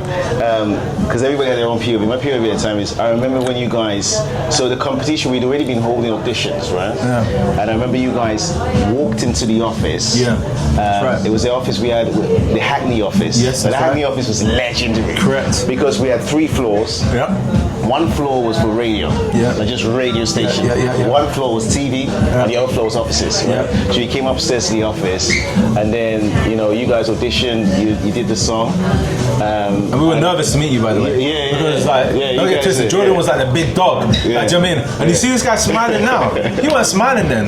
I was hardcore. He never smiled. Yeah, I was hardcore. So even like, you know, because you know what it was. Today, I was so shocked to see you smile. No, because I was so in those days. Yeah, I felt like, you know, like a driver driving a car in a dangerous road. Yeah. I had to be so zoom focused. I just felt like if I dropped the ball, people didn't understand how focused I was. But you weren't even talking too much as well. No, I wasn't. That's the maddest thing. So I like, let everybody talk. Even doing this now, like it's wild to me. It's crazy. Because like Jordan was this very intimidating figure that had this very kind of like muted face, muted expression. Like even when we performed, even when we performed for him, believe it there. even when we performed for him, he had no reaction. Yeah, I remember. There was zero reaction. So we didn't even know if we did. That's true. We didn't even know. We were just like, we were like, so we didn't even know if what we did was dope or not. That's true. I think you found out because we called you after. You called us. Yeah, you called us afterwards. We didn't actually tell you on the day. We were shocked. No, you didn't tell us on the day. So we honestly, we walked out of there feeling like, I didn't even like, boys, I'll be honest with you, like just manage our expectations because I don't know if he was feeling or he weren't feeling us. And so when we got the call, we were so shocked.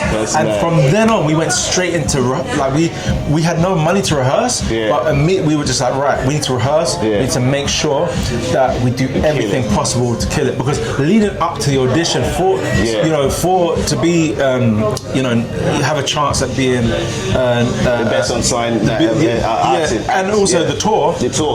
Bro, when we found out we were doing the tour, bro, I tell you what, we rehearsed like crazy. The one thing I knew about you guys was that you guys were so professional at a young age, because we were working with so many artists, and you guys were so professional. It's your emails. I remember there was a Gmail email. Yes. Like, this location, what time do we need to be there for? This is I know you'd be there like 10 minutes. Like literally everything was so organized and professional.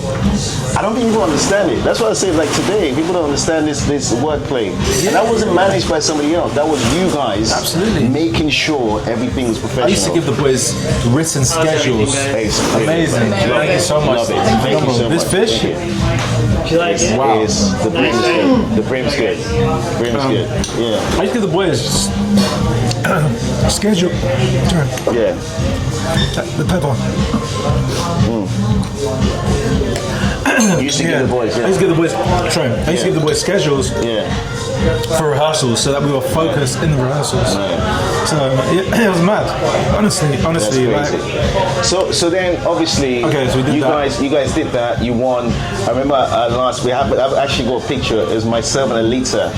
Big up Alita, amazing. Alita's got like 2 kids now. She's amazing. Wow. Amazing. Big up. Alita, we brought you guys on the Invincible Radio. Yes, I remember. Just when now I was relaxed. You guys are one now, so we could be relaxed. Yeah. So it's like there was no tension in the room. Yeah. So we were talking, and I remember you guys very young.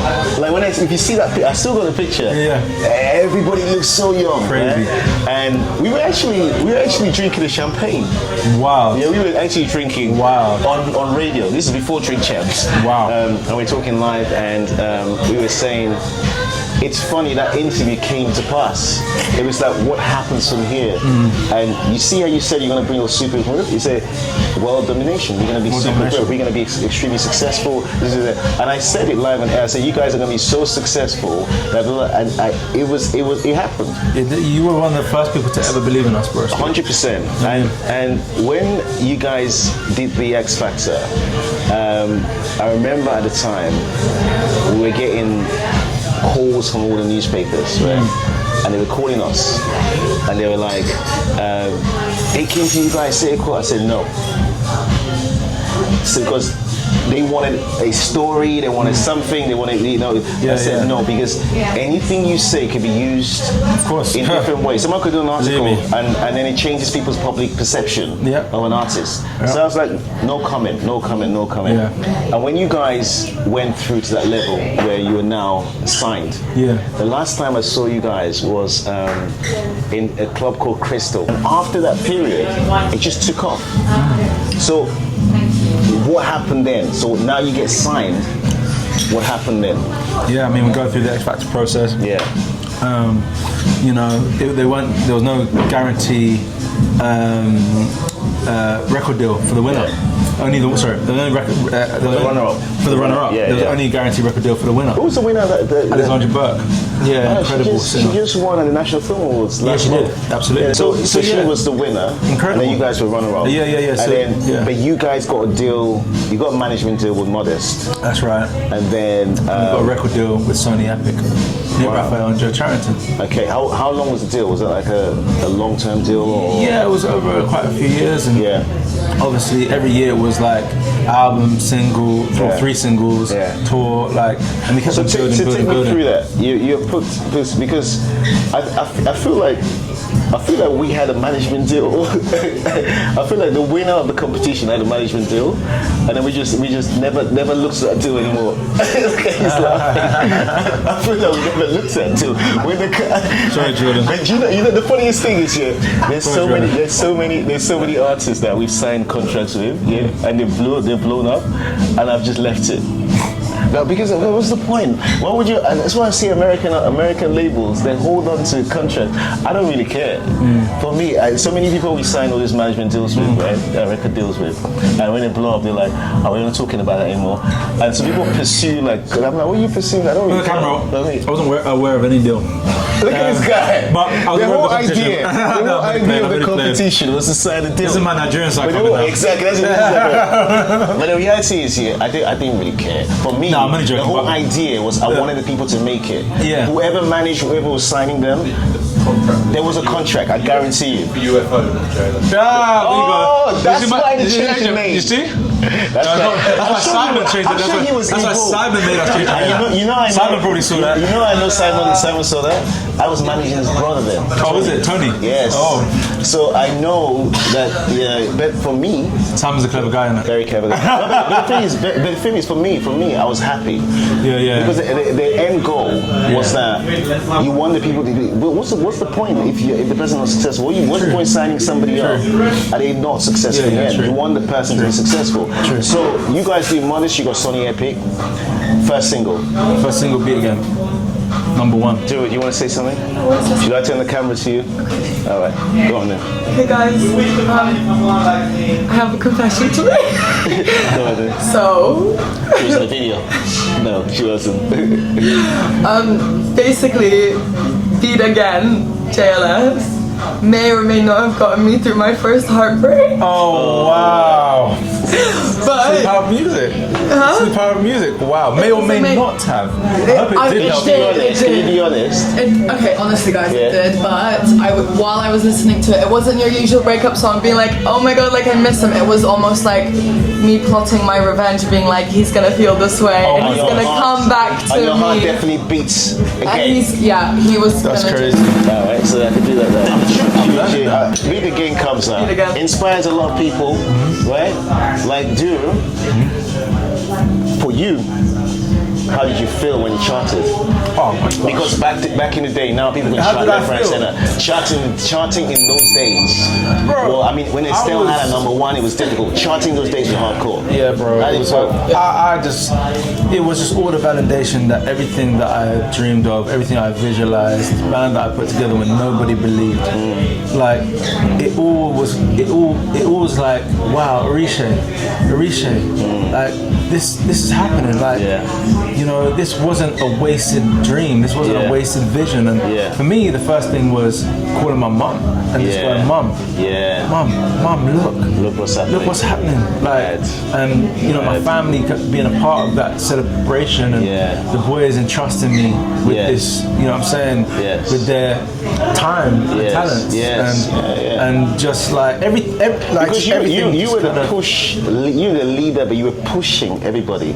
You had not pushing in a negative way. But it's like you have to have the drive. You have to have a chef in the kitchen. You have to push people to. Do you know what I mean? Yeah, I mean, a lot of people have said that I was very much the glue and very much, you know, I guess, you know, the drive, because obviously the drive came from my personal plight, my personal circumstance. What you were going through, So nobody could understand that. Not even the boys could understand that. Like, nobody could understand that apart from me and my family. Do you know what I'm saying? Like, where the source of that drive and determination really truly came from. So yeah, man, it was everything, man. So Beat Again has blown through. Now you're not just famous because X Factor made you famous. You had all the T-shirts. You guys were selling T-shirts. Oh yeah, man, we're crazy with the merch. You guys were getting into merchandise for merchandise, knew about merchandise. Trust me, broski. You said to yourself, I'm on television. What is it, blue and yellow T-shirts? Let's crazy. You went crazy. So you've come out now. You got Beat Again. Yeah. All right. So he's done the numbers. You're signing a record company. You're having that meeting. And how's that meeting going? What are they saying to you? What are they telling you about the album? Who are you going to be working with? What are they saying to you? All the best producers, writers on the planet.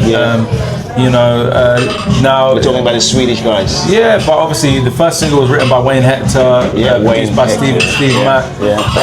You know, the Swedish guys, American guys and girls. I mean, the whole world opened up to us at that point. So when you have a number one, man, like it just, when they say it changes your life, it truly does change your life, and all the opportunities are just, you know, become available that weren't there before. So you know, it was man, it was now take me through management at that time.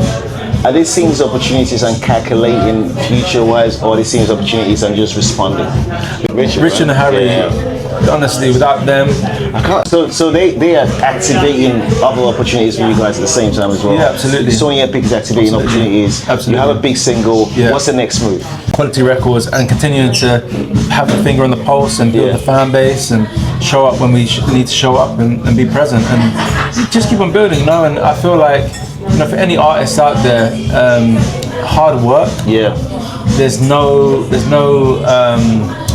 can't overlook hard work. Like, talent is one thing, but hard work and having a great work ethic, that's what's going to take you all the way. Do you know what I'm saying? There's so many talented people. Do you know what I mean? Talent's just, you know, a portion of that, man. So and having a good attitude as well. Having a good attitude. JLS becomes extremely big.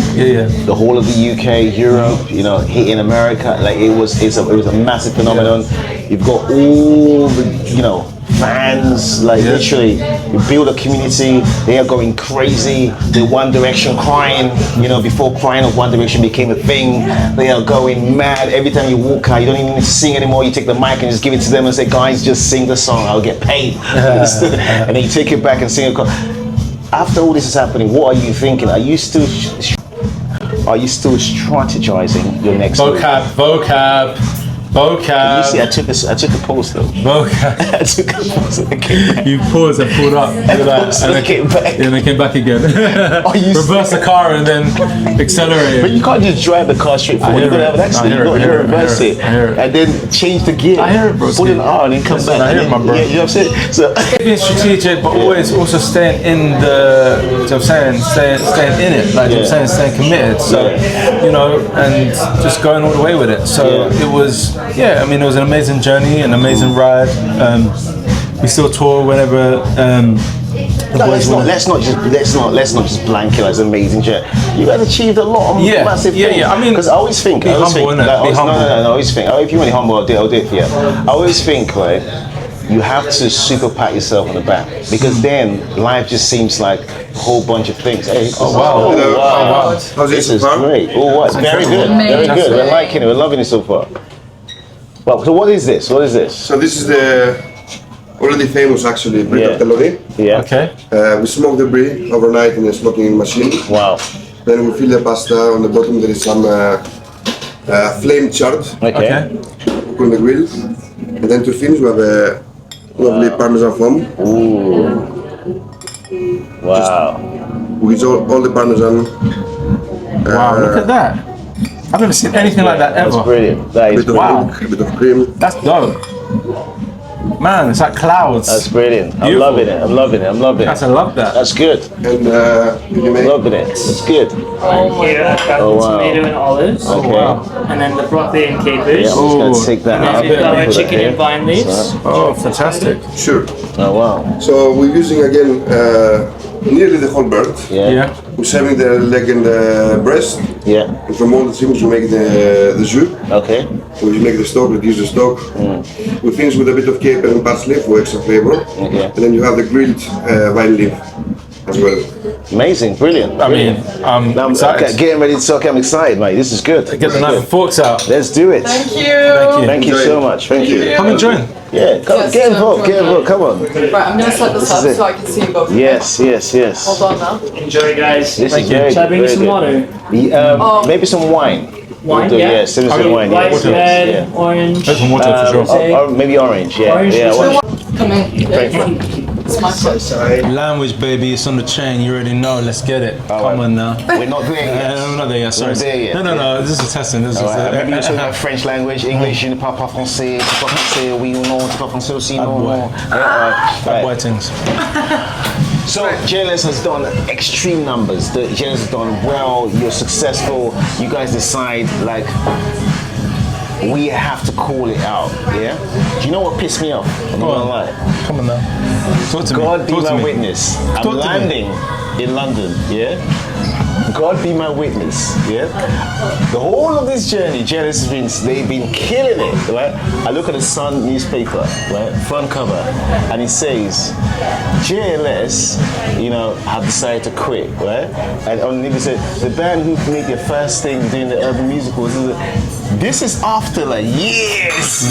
The Sun had this on the front cover, and I ain't gonna lie, what pissed me off, yeah, was that you guys never came back to Europe. I ain't gonna lie. You came back once.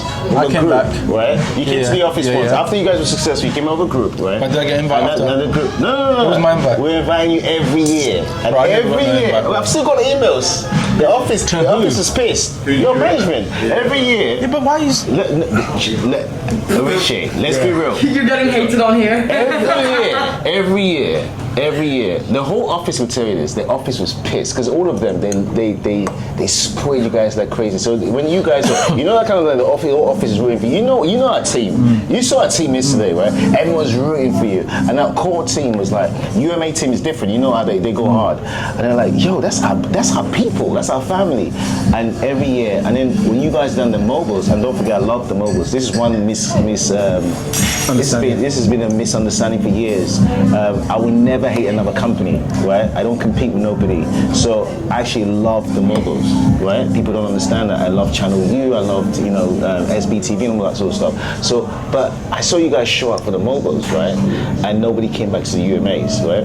And I'm not gonna lie, I took it personal a little bit. Okay. Right? And the reason why I took it personal, I ain't gonna lie. Man-to-man talk, so let's the talk. only reason why I took it personal, it was just because I just felt like that's family, right? And I felt like they should have come back to the thing. But I understand management is a bit weird and things that happen and things will not come. Sometimes. And sorry. So I'm in the game. I understand. Like most people, this goes all the way back to. This is not just you as an artist. Like Lethal Bizzle, for example. I'm a little pissed with Elizabeth, I'm not gonna lie. You know why I'm pissed with Elizabeth? We started Invincible Radio. Yeah. Because of Lethal, you know, because he was depressed. Yeah. He got signed to Polydor, he got dropped, right? His cousin said, let me speak to him. I spoke to Lethal. We started Invincible. We gave him a show on Invincible. He comes and shows me POW. I gave him advice on how to market POW. His shoot, all the clothes for the shoot, I took that to the shoot. So as soon as he blows up, he never comes back. Yeah. So all this stuff. I hear that, but can I just say something about that, Jordan, as well? Like, just from another perspective. So I'm not pissed off now. Yeah, no, I understand. You came back. No, I not today, but you know. I did come back. Yeah, I came back personally. And do you know what I mean? You know, because for me it was like, obviously I valued you, and I just want to clarify to you something as well to make sure that you're very, very aware of it. As a group, we all value you, value the UMAs. All of you are amazing. Right? I'm just saying. So I don't want there to be also like. No, but I don't feel that way now. No, I was young then as well. Of course, yeah. And you were I was older, but I was very young. But remember as well at the same time, you know, like. And this is not even an excuse, but sometimes it's scheduling, right? Because at the time, let me tell you why. And it might not be. Let me tell you why. I don't blame you for it, but I'm saying the management takes care of the scheduling. Exactly, and I'm saying the management devalue your relationship, and the reality I'm saying to you, and this is not for you, it's for the people that are there. You've been always consistent.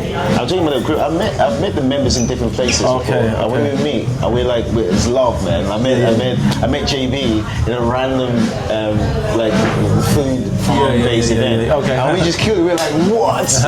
So we've always been, you know, and I think it's for a lot of people. I'm saying like Rita Ora and everybody else. Is you need to understand your family. Because your family tree is your family tree. You're not reversing, you're not going back. This is your community, this is your people. Your people are your people. Everyone that finds out about your talent afterwards, add something to it, but they're not your core family base, right? So you came back to us. You came back with a group, right? Right? And the group was a girl group, right? And you know, girl group was very talented. I'm just trying to be full circle here. And I'm in South Africa one day, just chilling, right? And I see this clip going viral, right? I've got videos of this girl group that he came over with. We have pictures and all that. This is after JLS is successful, came back to the office. I'm like, oh, you know, and this girl group is successful. I've seen this clip going around. This girl is like, three sizzling sausages in a saucepan. 6 sizzling sausages in a saucepan, I'm looking at this girl, I'm like, you recognize her? I recognize her. I tell my wife, I'm like, I recognize girl, sorry. And I'm talking to my guys, I know this is, and she's got, so I looked at the video, I've literally got the video about walking to, and that's a group that you brought into the office, right? So, you moved on, and you already started forging yourself back to your original vision of management. What made you go that out? I just felt like, you know, it's always been in me to want to help and support other people, right? And sometimes it's been to my detriment, I'm not gonna lie to you, whereby, you know, once I had a platform, I wanted to share that platform. They didn't believe in it, or they didn't appreciate it? No, I'm saying in general, not like anyone in particular, because you know, like for example, the girl group, they work really hard, but like there's been other producers, artists, writers that you know, I've believed in, I've put energy into, I've helped them leverage to a point. So just be honest, they didn't appreciate it. And there's been a lack of appreciation, which kind of, how do you make it feel? You know what it was? It wasn't appreciation. I tell you what it more was. It was more like, because I don't need anyone to pat me on the back and say, oh, it's appreciation, my brother. It maybe is, let me tell you I think it's more. You know, gratitude. Look at how we're talking today. It's because we've always been like this. True. It's always like it's so important to be able to show gratitude. You've always you never changed from who you was. I never changed who I was. You see who we are. My brother here when we met. First thing we got on straight away. Why? Because you only saw. What did I say to you about Johnson? Straight he's away. Amazing. Straight away. Incredible. Look at Durham. Straight away. Like everybody said, all right, look at where we are. Everyone that's coming to us straight away. So there's something to do with your personality appreciation. Absolutely. So we're talking about young people out there trying to make it. Yeah. How important is it to have that whole core of appreciating things? You know, literally, when people give you opportunities, understanding that this is part of your family tree. Absolutely. And build that. Well, I think you can see just from me talking about my origins. Yes. You know, so passionately and in such detail. Yeah. Because a lot of the things that even like we spoke about today, some of the things you didn't even remember. No. And I had to remind you of. Yeah. So it shows you that it's not something that's, you know, I moved on from and forgot about. Yeah. It's actually something that I value on the highest 100%, level. 100%. You understand what I'm saying? 100%. The reason why, for example, I always kind of do that 360 of eventually coming back to my roots. Yes. Is because I value all of those people that added something along the way for me to be able to enjoy and reach a level of success. That is a lesson for most people that watch it. It's so important to be like that. Yeah. So is that why your language is valued? Absolutely. I don't know if you saw what I did there. Language. Is that why your language is valued? Wow, language. I like what you did there. Yeah. Obviously, you know, man.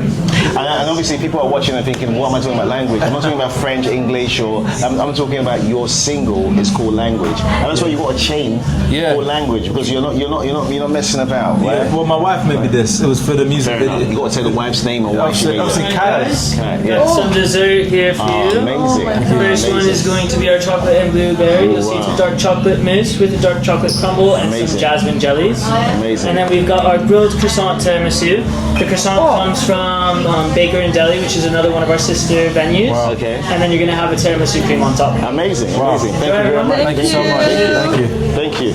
Well, let's talk about the single. Yeah. Obviously, pick up my wife. By the way, language. She made you the chain. The chain for the video. The language goes back to the roots. Your African roots. So, We've been talking about. Absolutely. So you've decided to say, all right, you know what? I don't want to be put in a box. I want to be who I've always been by doing what I've always wanted to do. Absolutely. Did I do that right? You smashed that. And when you thought about writing language, what was your mindset? You know, it's funny because I wrote language in a writing camp for my project in Sweden, and I was frustrated all day. We weren't coming up with any inspiration, and I just literally jumped on the mic at the end of the day, and I just started flexing. And language was inspired by my wife. It was about love languages. I was just kind of expressing, you know, what it is that, you know, makes us so special. And at the same time, you know, being relating to people out there, because obviously everyone has their love language, and I feel like love is a universal language. What is a love language? What is my love language? No. What is a love language? By the way, I'm not asking for myself. I'm a professional in love languages. I'm asking for. Oh wow! Hey, Jerry, there's no need for that. There's no need for that. Wow! There's no need. If the wife is watching this, the wife will tell you. If Mrs. Kensington is watching this, Mrs. Kensington will tell you. Can you confirm or deny? She will be confirmed. I can call her on the phone and she will confirm that I'm a professional in love language. But what is a love language? Because some people were just born last year. No. Yeah, love language. You know, is it French? Is it English? No, love language. There's so many different elements of love language. Yeah. There's five love languages. Yeah. Okay, come on. I'm gonna test you. Go on. Right, guys. I'm testing you. So, there's acts of service. Woo! Come on now. She's been studying. She's been studying this. Man them. Just know. Take notes. Where's my pen? Physical touch. Come on now. Acts of service. I said that. You already said acts of service. Words of affirmation. Come on now. Gift giving. Come on now. And then there's one more, isn't there? What is it? Oh my god, what is it? What is it? Wait, gift giving, acts of service. You said you knew. The one that I don't agree with. There's one that I don't agree with. What do you agree with? Gift giving. You said affirmation. Quality time. There you go. You don't agree with quality time? You don't like quality time? I do like quality time, but I don't think that it should just be like a criteria you have to fill. Like you should just be wanting to spend time with them. Love that. As a relationship coach, So it shouldn't be a love language. It should be. No, I understand it, but I think some other things are more important than that. And that's my hot take on dating. Come on now, look at you. Amazing. So that is what love language is, right? That's love language. Smashed it. So that became. She's just explained to you. That became your first solo single, should I say? Or you've done a lot of stuff out there. But I mean, in terms of maybe first for Soji in 2025. It was last year. Yeah, 2024. But it's crossed over into 2025. Since I've been doing the solo shows, the fans have been going crazy, and I didn't actually know that they knew the song. You know, one of them ones where I'm dropping music, but I don't know who's hearing it. When you sent it to me, I was in South Africa, and I saw the videos that you've been doing. I think you've done a lot of videos that were quite cultural. I'm not gonna lie. Quite cultural. The videos that if I saw it 15 years ago, I'll say you're going quite roots and culture. You're going quite real. I'll just be myself. I'm loving it. I'm loving it. And he knows what I'm talking about.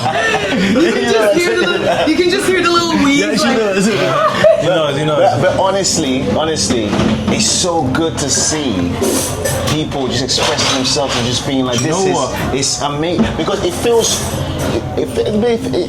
authentic. It feels this is what it should be. I appreciate that. Are you now saying to that. yourself, like, all right, from now on, this is the direction now. I'm doing me. I'm doing my own music. I'm doing my own vibe. I'm not saying you're doing it, obviously. No, that's the direction. No. What you're saying is right. I'm doing my own vibe, and I'm going into different arenas. So we might see you in China. We might see you in South Africa. We might see you in Nigeria. That's a dream. South Africa is on the is on my bucket list of my highest dream. I was trying to get South Africa. Like, we tried so hard. Guess who's going there? Who's going there? Oh, come on, man. We'll be talking about it the whole day. No one knows where you live. No one knows where you live. I'll cut that part. You live in Mars. You live in Mars. If you cut it, you have to send it to me. I never told you where I live. They see it seems like, that's somewhere in Surrey, mate, yeah?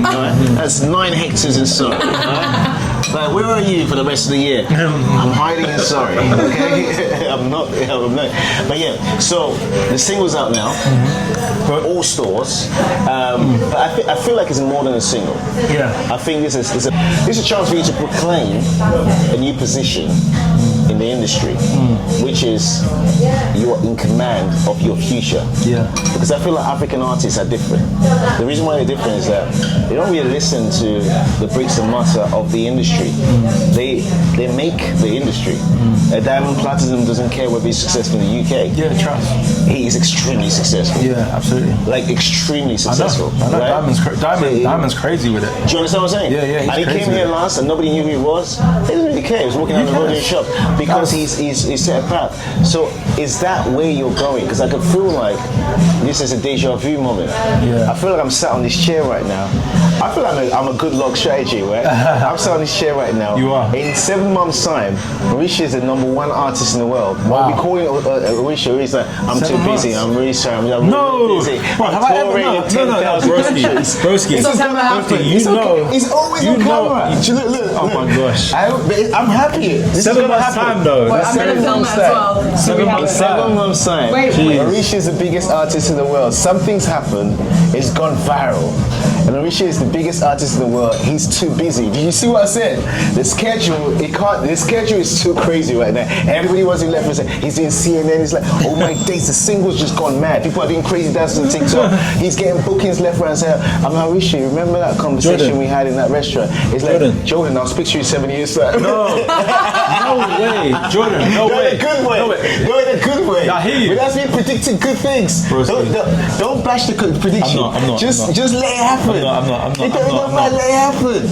Because it won't happen. You believe, don't you? 100%. You believe. Everything happens for a reason. I pray before I got here. You prayed before? Yes. I prayed before I got here as well. So everything's gonna happen. Should I tell you my prayer? You can tell me a prayer. You don't have to tell me. You don't have to tell me. I'll tell you my prayer too. My prayer was to ask God for the strength, for the blessings that are on the way. Same. And my prayer was for you to be successful in the new venture, the project you're going to be in. And I know for a fact that our Heavenly Father is going to make sure that's going to be extremely successful. So it's a joke that I'm talking about. It's not really a joke because it's going to happen. Jordan, you know why I know it's going to happen? Nothing nothing happens out of it. Nothing. Jordan. When I asked Victor yesterday, I said, why did Johnson, because Johnson went to the show before the video and he was here. I said, why was Johnson DJing? He goes, I'm going to have a wedding here. And I'm like, look how all this stuff is connected. Bro, that's unreal. Thank you so much. It's so good. Awesome. It's so good. Anything else at the moment? No, really good. Really good. Amazing. I said, what is this? I'm like, wait, he's going to have a wedding here? I'm like, yeah. I'm like, look at God. You understand how connected every single thing is? So when I'm saying what I'm saying, it's not a joke. I've been here before.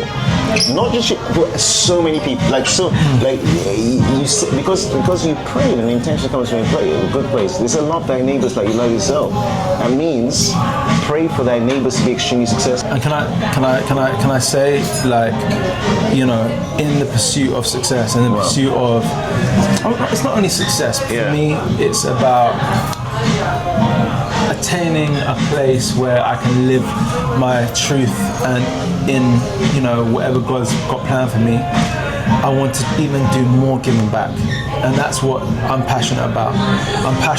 And I don't know why, because even when I've been burnt and people say think selfishly, stop being selfless, I can't help but be selfless. That's who I am. That's the family I come from. And that's why, I mean, people in the audience might think we've done a whole take. I mean, we didn't talk about anything negative.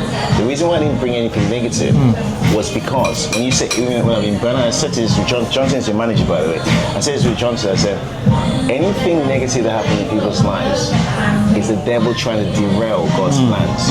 You talking about it is you trying to I always say, if you want to know the difference between something that's happened and something that's happened, say it again. If you say anything that you're not happy with, you've just relieved it. It's true. So always ensure that what you're talking about is what you want to happen in the present. Powerful. That's it. If you were hurt in the past and you were hurt for 10 years straight, and you start telling about you were hurt for 10 years, I'm sorry, you've just relieved it. You just relieved it. You can lie to yourself. So true. So speak everything to you guys. So if anybody in the comments says, well, you doing a whole I'm not talking about nothing negative, because negatives don't happen. Anything negative that happened in my life didn't happen. And can I just say something? It just didn't happen, because the way I live my life today, I'm so happy. I see it though. I'm extremely You're radiant, happy. bro. I'm extremely happy. You're so radiant. What's the secret? I understand. Your interns. I love that. I love that. It's true. A good intern will make you happy. That's the secret. A solid intern that's got your back. I could agree. I wouldn't say that's takes care of business. It's got to be half an hour. But Jordan, can I say something? Can I say something? You know, it's like, and your affirmations are very powerful. And you know, I've been here before with you, whereby you know you've made an affirmation on my life. I did, and I feel like this is it. And it came to reality. Do you know? I felt it. I know you did. When I did it then, I know you did. felt it. When I did it now, because everything we were doing then, you don't understand, before you guys blew, we said it on that radio show, and we said it in power. I know you did. Like as we're doing it right now, the same conversation we're having right now, that's how we did it. The same conversation we're having. Look at where we are. It's crazy. Having a drink. We were having a drink on radio, interviewing, while having fun, and I never had fun. Like ask them, I was always not laughing. But that day, we just said, that day is today, and we've talked about. So look at how today went, right? And look at what we ended the show saying. I said, in 7 months' time, this guy's gonna go viral. He's gonna be extremely successful. That it will be so busy by the grace of God. By the grace of God. That's Amen. it. That's it. That's faith. So you're getting 7 years. But you know, it's crazy, because obviously the first time, you know, it was trying to break boundaries that hadn't been broken before. This time, again, you know, we talk about the solo black male artist, singer. I'm talking not a rapper. I'm talking a singer that who has already broken boundaries. God bless you, brother. It's already broken back, and that's what I was trying to tell you in the car. I hear you. You see that bias now? It makes sense. It's that I've seen it. It makes sense. See, I can't. My mom's the same. You see, The people pray and have different things. You can. Isn't that the power of humanity when we That's what we're here for. When we all pray for each other. Thank you. Right, to raise each other up. That's what I'm saying. And that's why I've always said, do not compete with your neighbor. One day BBC called we me. had this talk. Yeah, BBC called me to put me and Kanya together on the radio to go head to head. I said, but I love her. Yeah, so why? And then she was like, they said that she's ready to go on the outside. I don't care what she thinks, right? Because she's a good person. But you are calling us to go head to head. Crazy. She didn't think about that. Crazy. You're giving her the idea that there is a problem. Yeah. There is no problem. Yeah, you're planting a seed that's not even there. That's not there. Yeah. So I'm not going to jump on that. Like you said something. You said love is the key when we had a hot take, and that's it. So you always want to see the other person. I want people to be more successful than I am. Yeah. Most of my staff, right? I remember when one of my staff called me up and said, Jordan, I just bought a resort in Kenya. I've got a helicopter. I'm like, amen. I love it. Amen. You know what I'm saying? I said, can I come on stage? Anytime you want to come on stage, just come on stage. What can we expect? The other stuff that you've got in the pipe, because I feel like it's a lot in the pipeline. Yeah. You've been texting a lot of. When I see people texting releases, I know stuff's about to go down. Well, you know what I'm saying? obviously, like language, had that, I'm a piano kind of Afro-Caribbean vibe, and for me, it's like been amazing, like all of the kind of African territories, also the Middle East as well, and the American territories, has been really showing love, which is crazy. After that record dropped, Sober, which features AO Beats and Bellish Murder, and we went crazy on that.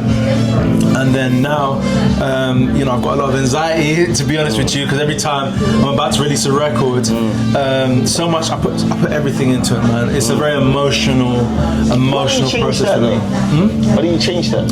What? I used to put artists together. I remember I had a 3-hour meeting. It's not about the result of it. What is it? It's the fact that I'm so invested in the creativity. That's what I'm saying. That's what it is. Because why don't you? It's like yesterday, for example. That's my event, right? So I don't like saying it. I know what you're saying. I should have anxiety when it's going on. I literally did. Yeah. But I want to fix things. Yeah. But I don't have anxiety whether it goes well or not. So, but it's not whether it goes well or not. That's what I'm trying to say to you. For me, the anxiety isn't on the result, because what is it? I'm putting out music because I love music, because I love it. What the anxiety is the fact that I put so much creativity and emotion and detail into my music. Like sometimes I over fine tune because everyone's like, Oritsé just dropped the record. Perfectionist. I don't know if I'm perfectionist, but I'm passionate. I'm so passionate, and so if I love something that I'm putting out, that I've loved for so long, and I put so much love and heart into it, I'm just hoping that people that now, once I give it to the world, they're going to feel what I feel. That's 99% of the artists, and there's a reason why 99% of the artists they go under. I hear you. Because they have that, which is a very natural feeling. Yeah. But you have to reverse engineer that feeling that's led to. Michael Jackson had that. Every artist you speak to has the same thing. It's like, I'm releasing something, I just hope you feel it, right? And the reality is that once you disconnect from that, I don't hope you feel it. It's done. You have to disconnect from that. You just said something. I mean, like if you were rewinding, you said when I don't try, maybe things keep happening. Yeah, sure. So once you disconnected from that, and that's something that, let me tell you, this is natural. Every single artist you speak to, whether it's Beyonce on a Cowboy Carter album, whoever it is, has that anxiety on how it's going to be received. I'm like, I don't It's release it. Yeah, it's surrender. Done. It's like it's done. Yeah. And then almost, it's like, God, you drive the car. I'm not driving the car. I've done it. This is it. What do you think? That's it. I have no convo. That's it. Oh, you don't like? It's almost like there's a guy that does this quite well. That I look at him, and apart from the medical things he's going through, this guy is literally a legend at this thing. He's massive. Doesn't even know. He's massive. Louis Capaldi. Luis Capaldi has mastered the art of not giving a 2, 4, 5, 7, 6, 8, 9. And I think people should learn that strategy. Yeah. And I tell you what, it's the most successful strategy you can ever learn. It's the law of attraction, where you like, that's it, done. Move on. That's it, done. I'm just sowing seeds. And then what happens? What happens is that your disconnection, not just from the outcome, the disconnection from the emotion of what it could be, is because you already know. I'm emotional. What are you thinking? I agree with everything that you said. What's your thoughts? No, just because, well, I do professional sports, so I'm a professional swimmer, and she's a champion swimmer in Turkey. I was gonna say, when he's talking about law of attachment and like law of attraction, it's actually so important. But what makes law of attraction like successful? Like I've talked to Ben Proud, who's also he's the fastest man alive on 50 fly right now, obviously after Michael Phelps, etc. And I was lucky enough to be in a room with him. Like I grew up in Plymouth with him basically and stuff. And like when we went and like talked to him as adults, obviously as someone that's come somewhere in our swimming career as well, he said to me, he was like, what I do every night is I close my eyes and I imagine that feeling of going that fast, like that emotion, I live it, like not the outcome, but the emotion and like what it would arise in me. And then I open my eyes and I say, that's it, I'm letting it go now. And I wake up in the morning and I work for it, but never do I like almost, what did he say, like dwell on it. So like love, like the attachment is important, but detachment is also as important. So like when Jordan was saying about you have to want it and then just let it go, almost like trust that it's coming to you, and then that trust is almost like that energetic shift, right? Because it's like, oh, the universe is like, wait, there's a big magnet over there that's literally calling my name. Look, it's even deeper than what I'm saying to you. It's not even you have to want it and let it go. You have to understand the power that you have to create. You literally, in this whole interview, what you've expressed is a vision, board and fate. And you literally said, this is what's going to happen, and it happened. So now, God has said now to you, I've done that already. So why do you want me to prove myself again? Jeez. Do you understand? I just literally done that already for you. So now you're at your next level. You're like, I don't really believe that you can do it. God's like, what the? I'm not the same yesterday, today, and tomorrow. So why are you trying to doubt me? So what, I'm going to work for this again? I'm like, why are we playing with God like that? Does that make no sense? Well, it's like the higher power saying, I got you in the door last year, and today you've forgotten. Now you're saying to me, how do we get in the door again? And you're like, I just, like, you got amnesia? We just did this. And do you remember when you said, this is what we just went through, so you remember when you said you're going to do this, that you did all of it? And now you're sat here saying, I want to do this, but I don't know. What do you mean you don't know? I did it. I'm going to do it again. That's it. So instead of saying that, it's like, oh, it's done. So everyone you mean is like, that's what's going to happen. It's done. So to put it in words, I don't believe I'm capable of being here doing this podcast. I don't believe I'm capable of doing the show that I did yesterday. I don't put it to myself. I already know what I'm capable of doing. I'm so not that good. I'm a joker. I love joking, eating around. I know my capabilities. I'm not gonna lie to you. People say, I saw you. I was focused because I'm hustling. I'm pushing balls in the air. I can't let one drop down. But I know who's doing this stuff. It's God. You can't do that. Like I know there's a higher power involved in what I'm doing. Like I'm not taking credit for it because it's too big for me. Did you see that room? You see that room yesterday? Look around you. I was a daughter from one of the biggest, greatest, longest serving leaders in Nigeria. That's right. In there? Yeah, you know? I didn't know that. I'm an ambassador. What? She was there? When you see what I said, I don't even know anybody there. That's crazy. I took her to meet Davido. That's crazy.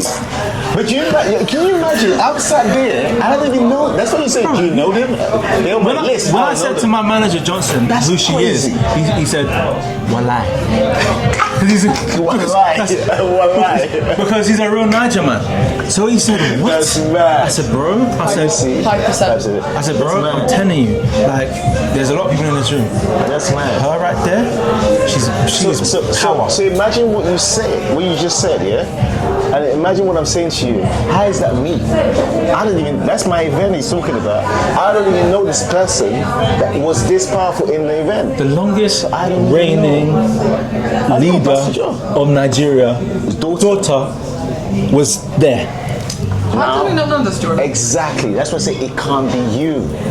The longest reigning. You're not. I always think that we insert ourselves in the miracle, and that's what prevents the miracle from happening. It's like, all right, go and do your way then. Go and put your hard work into it.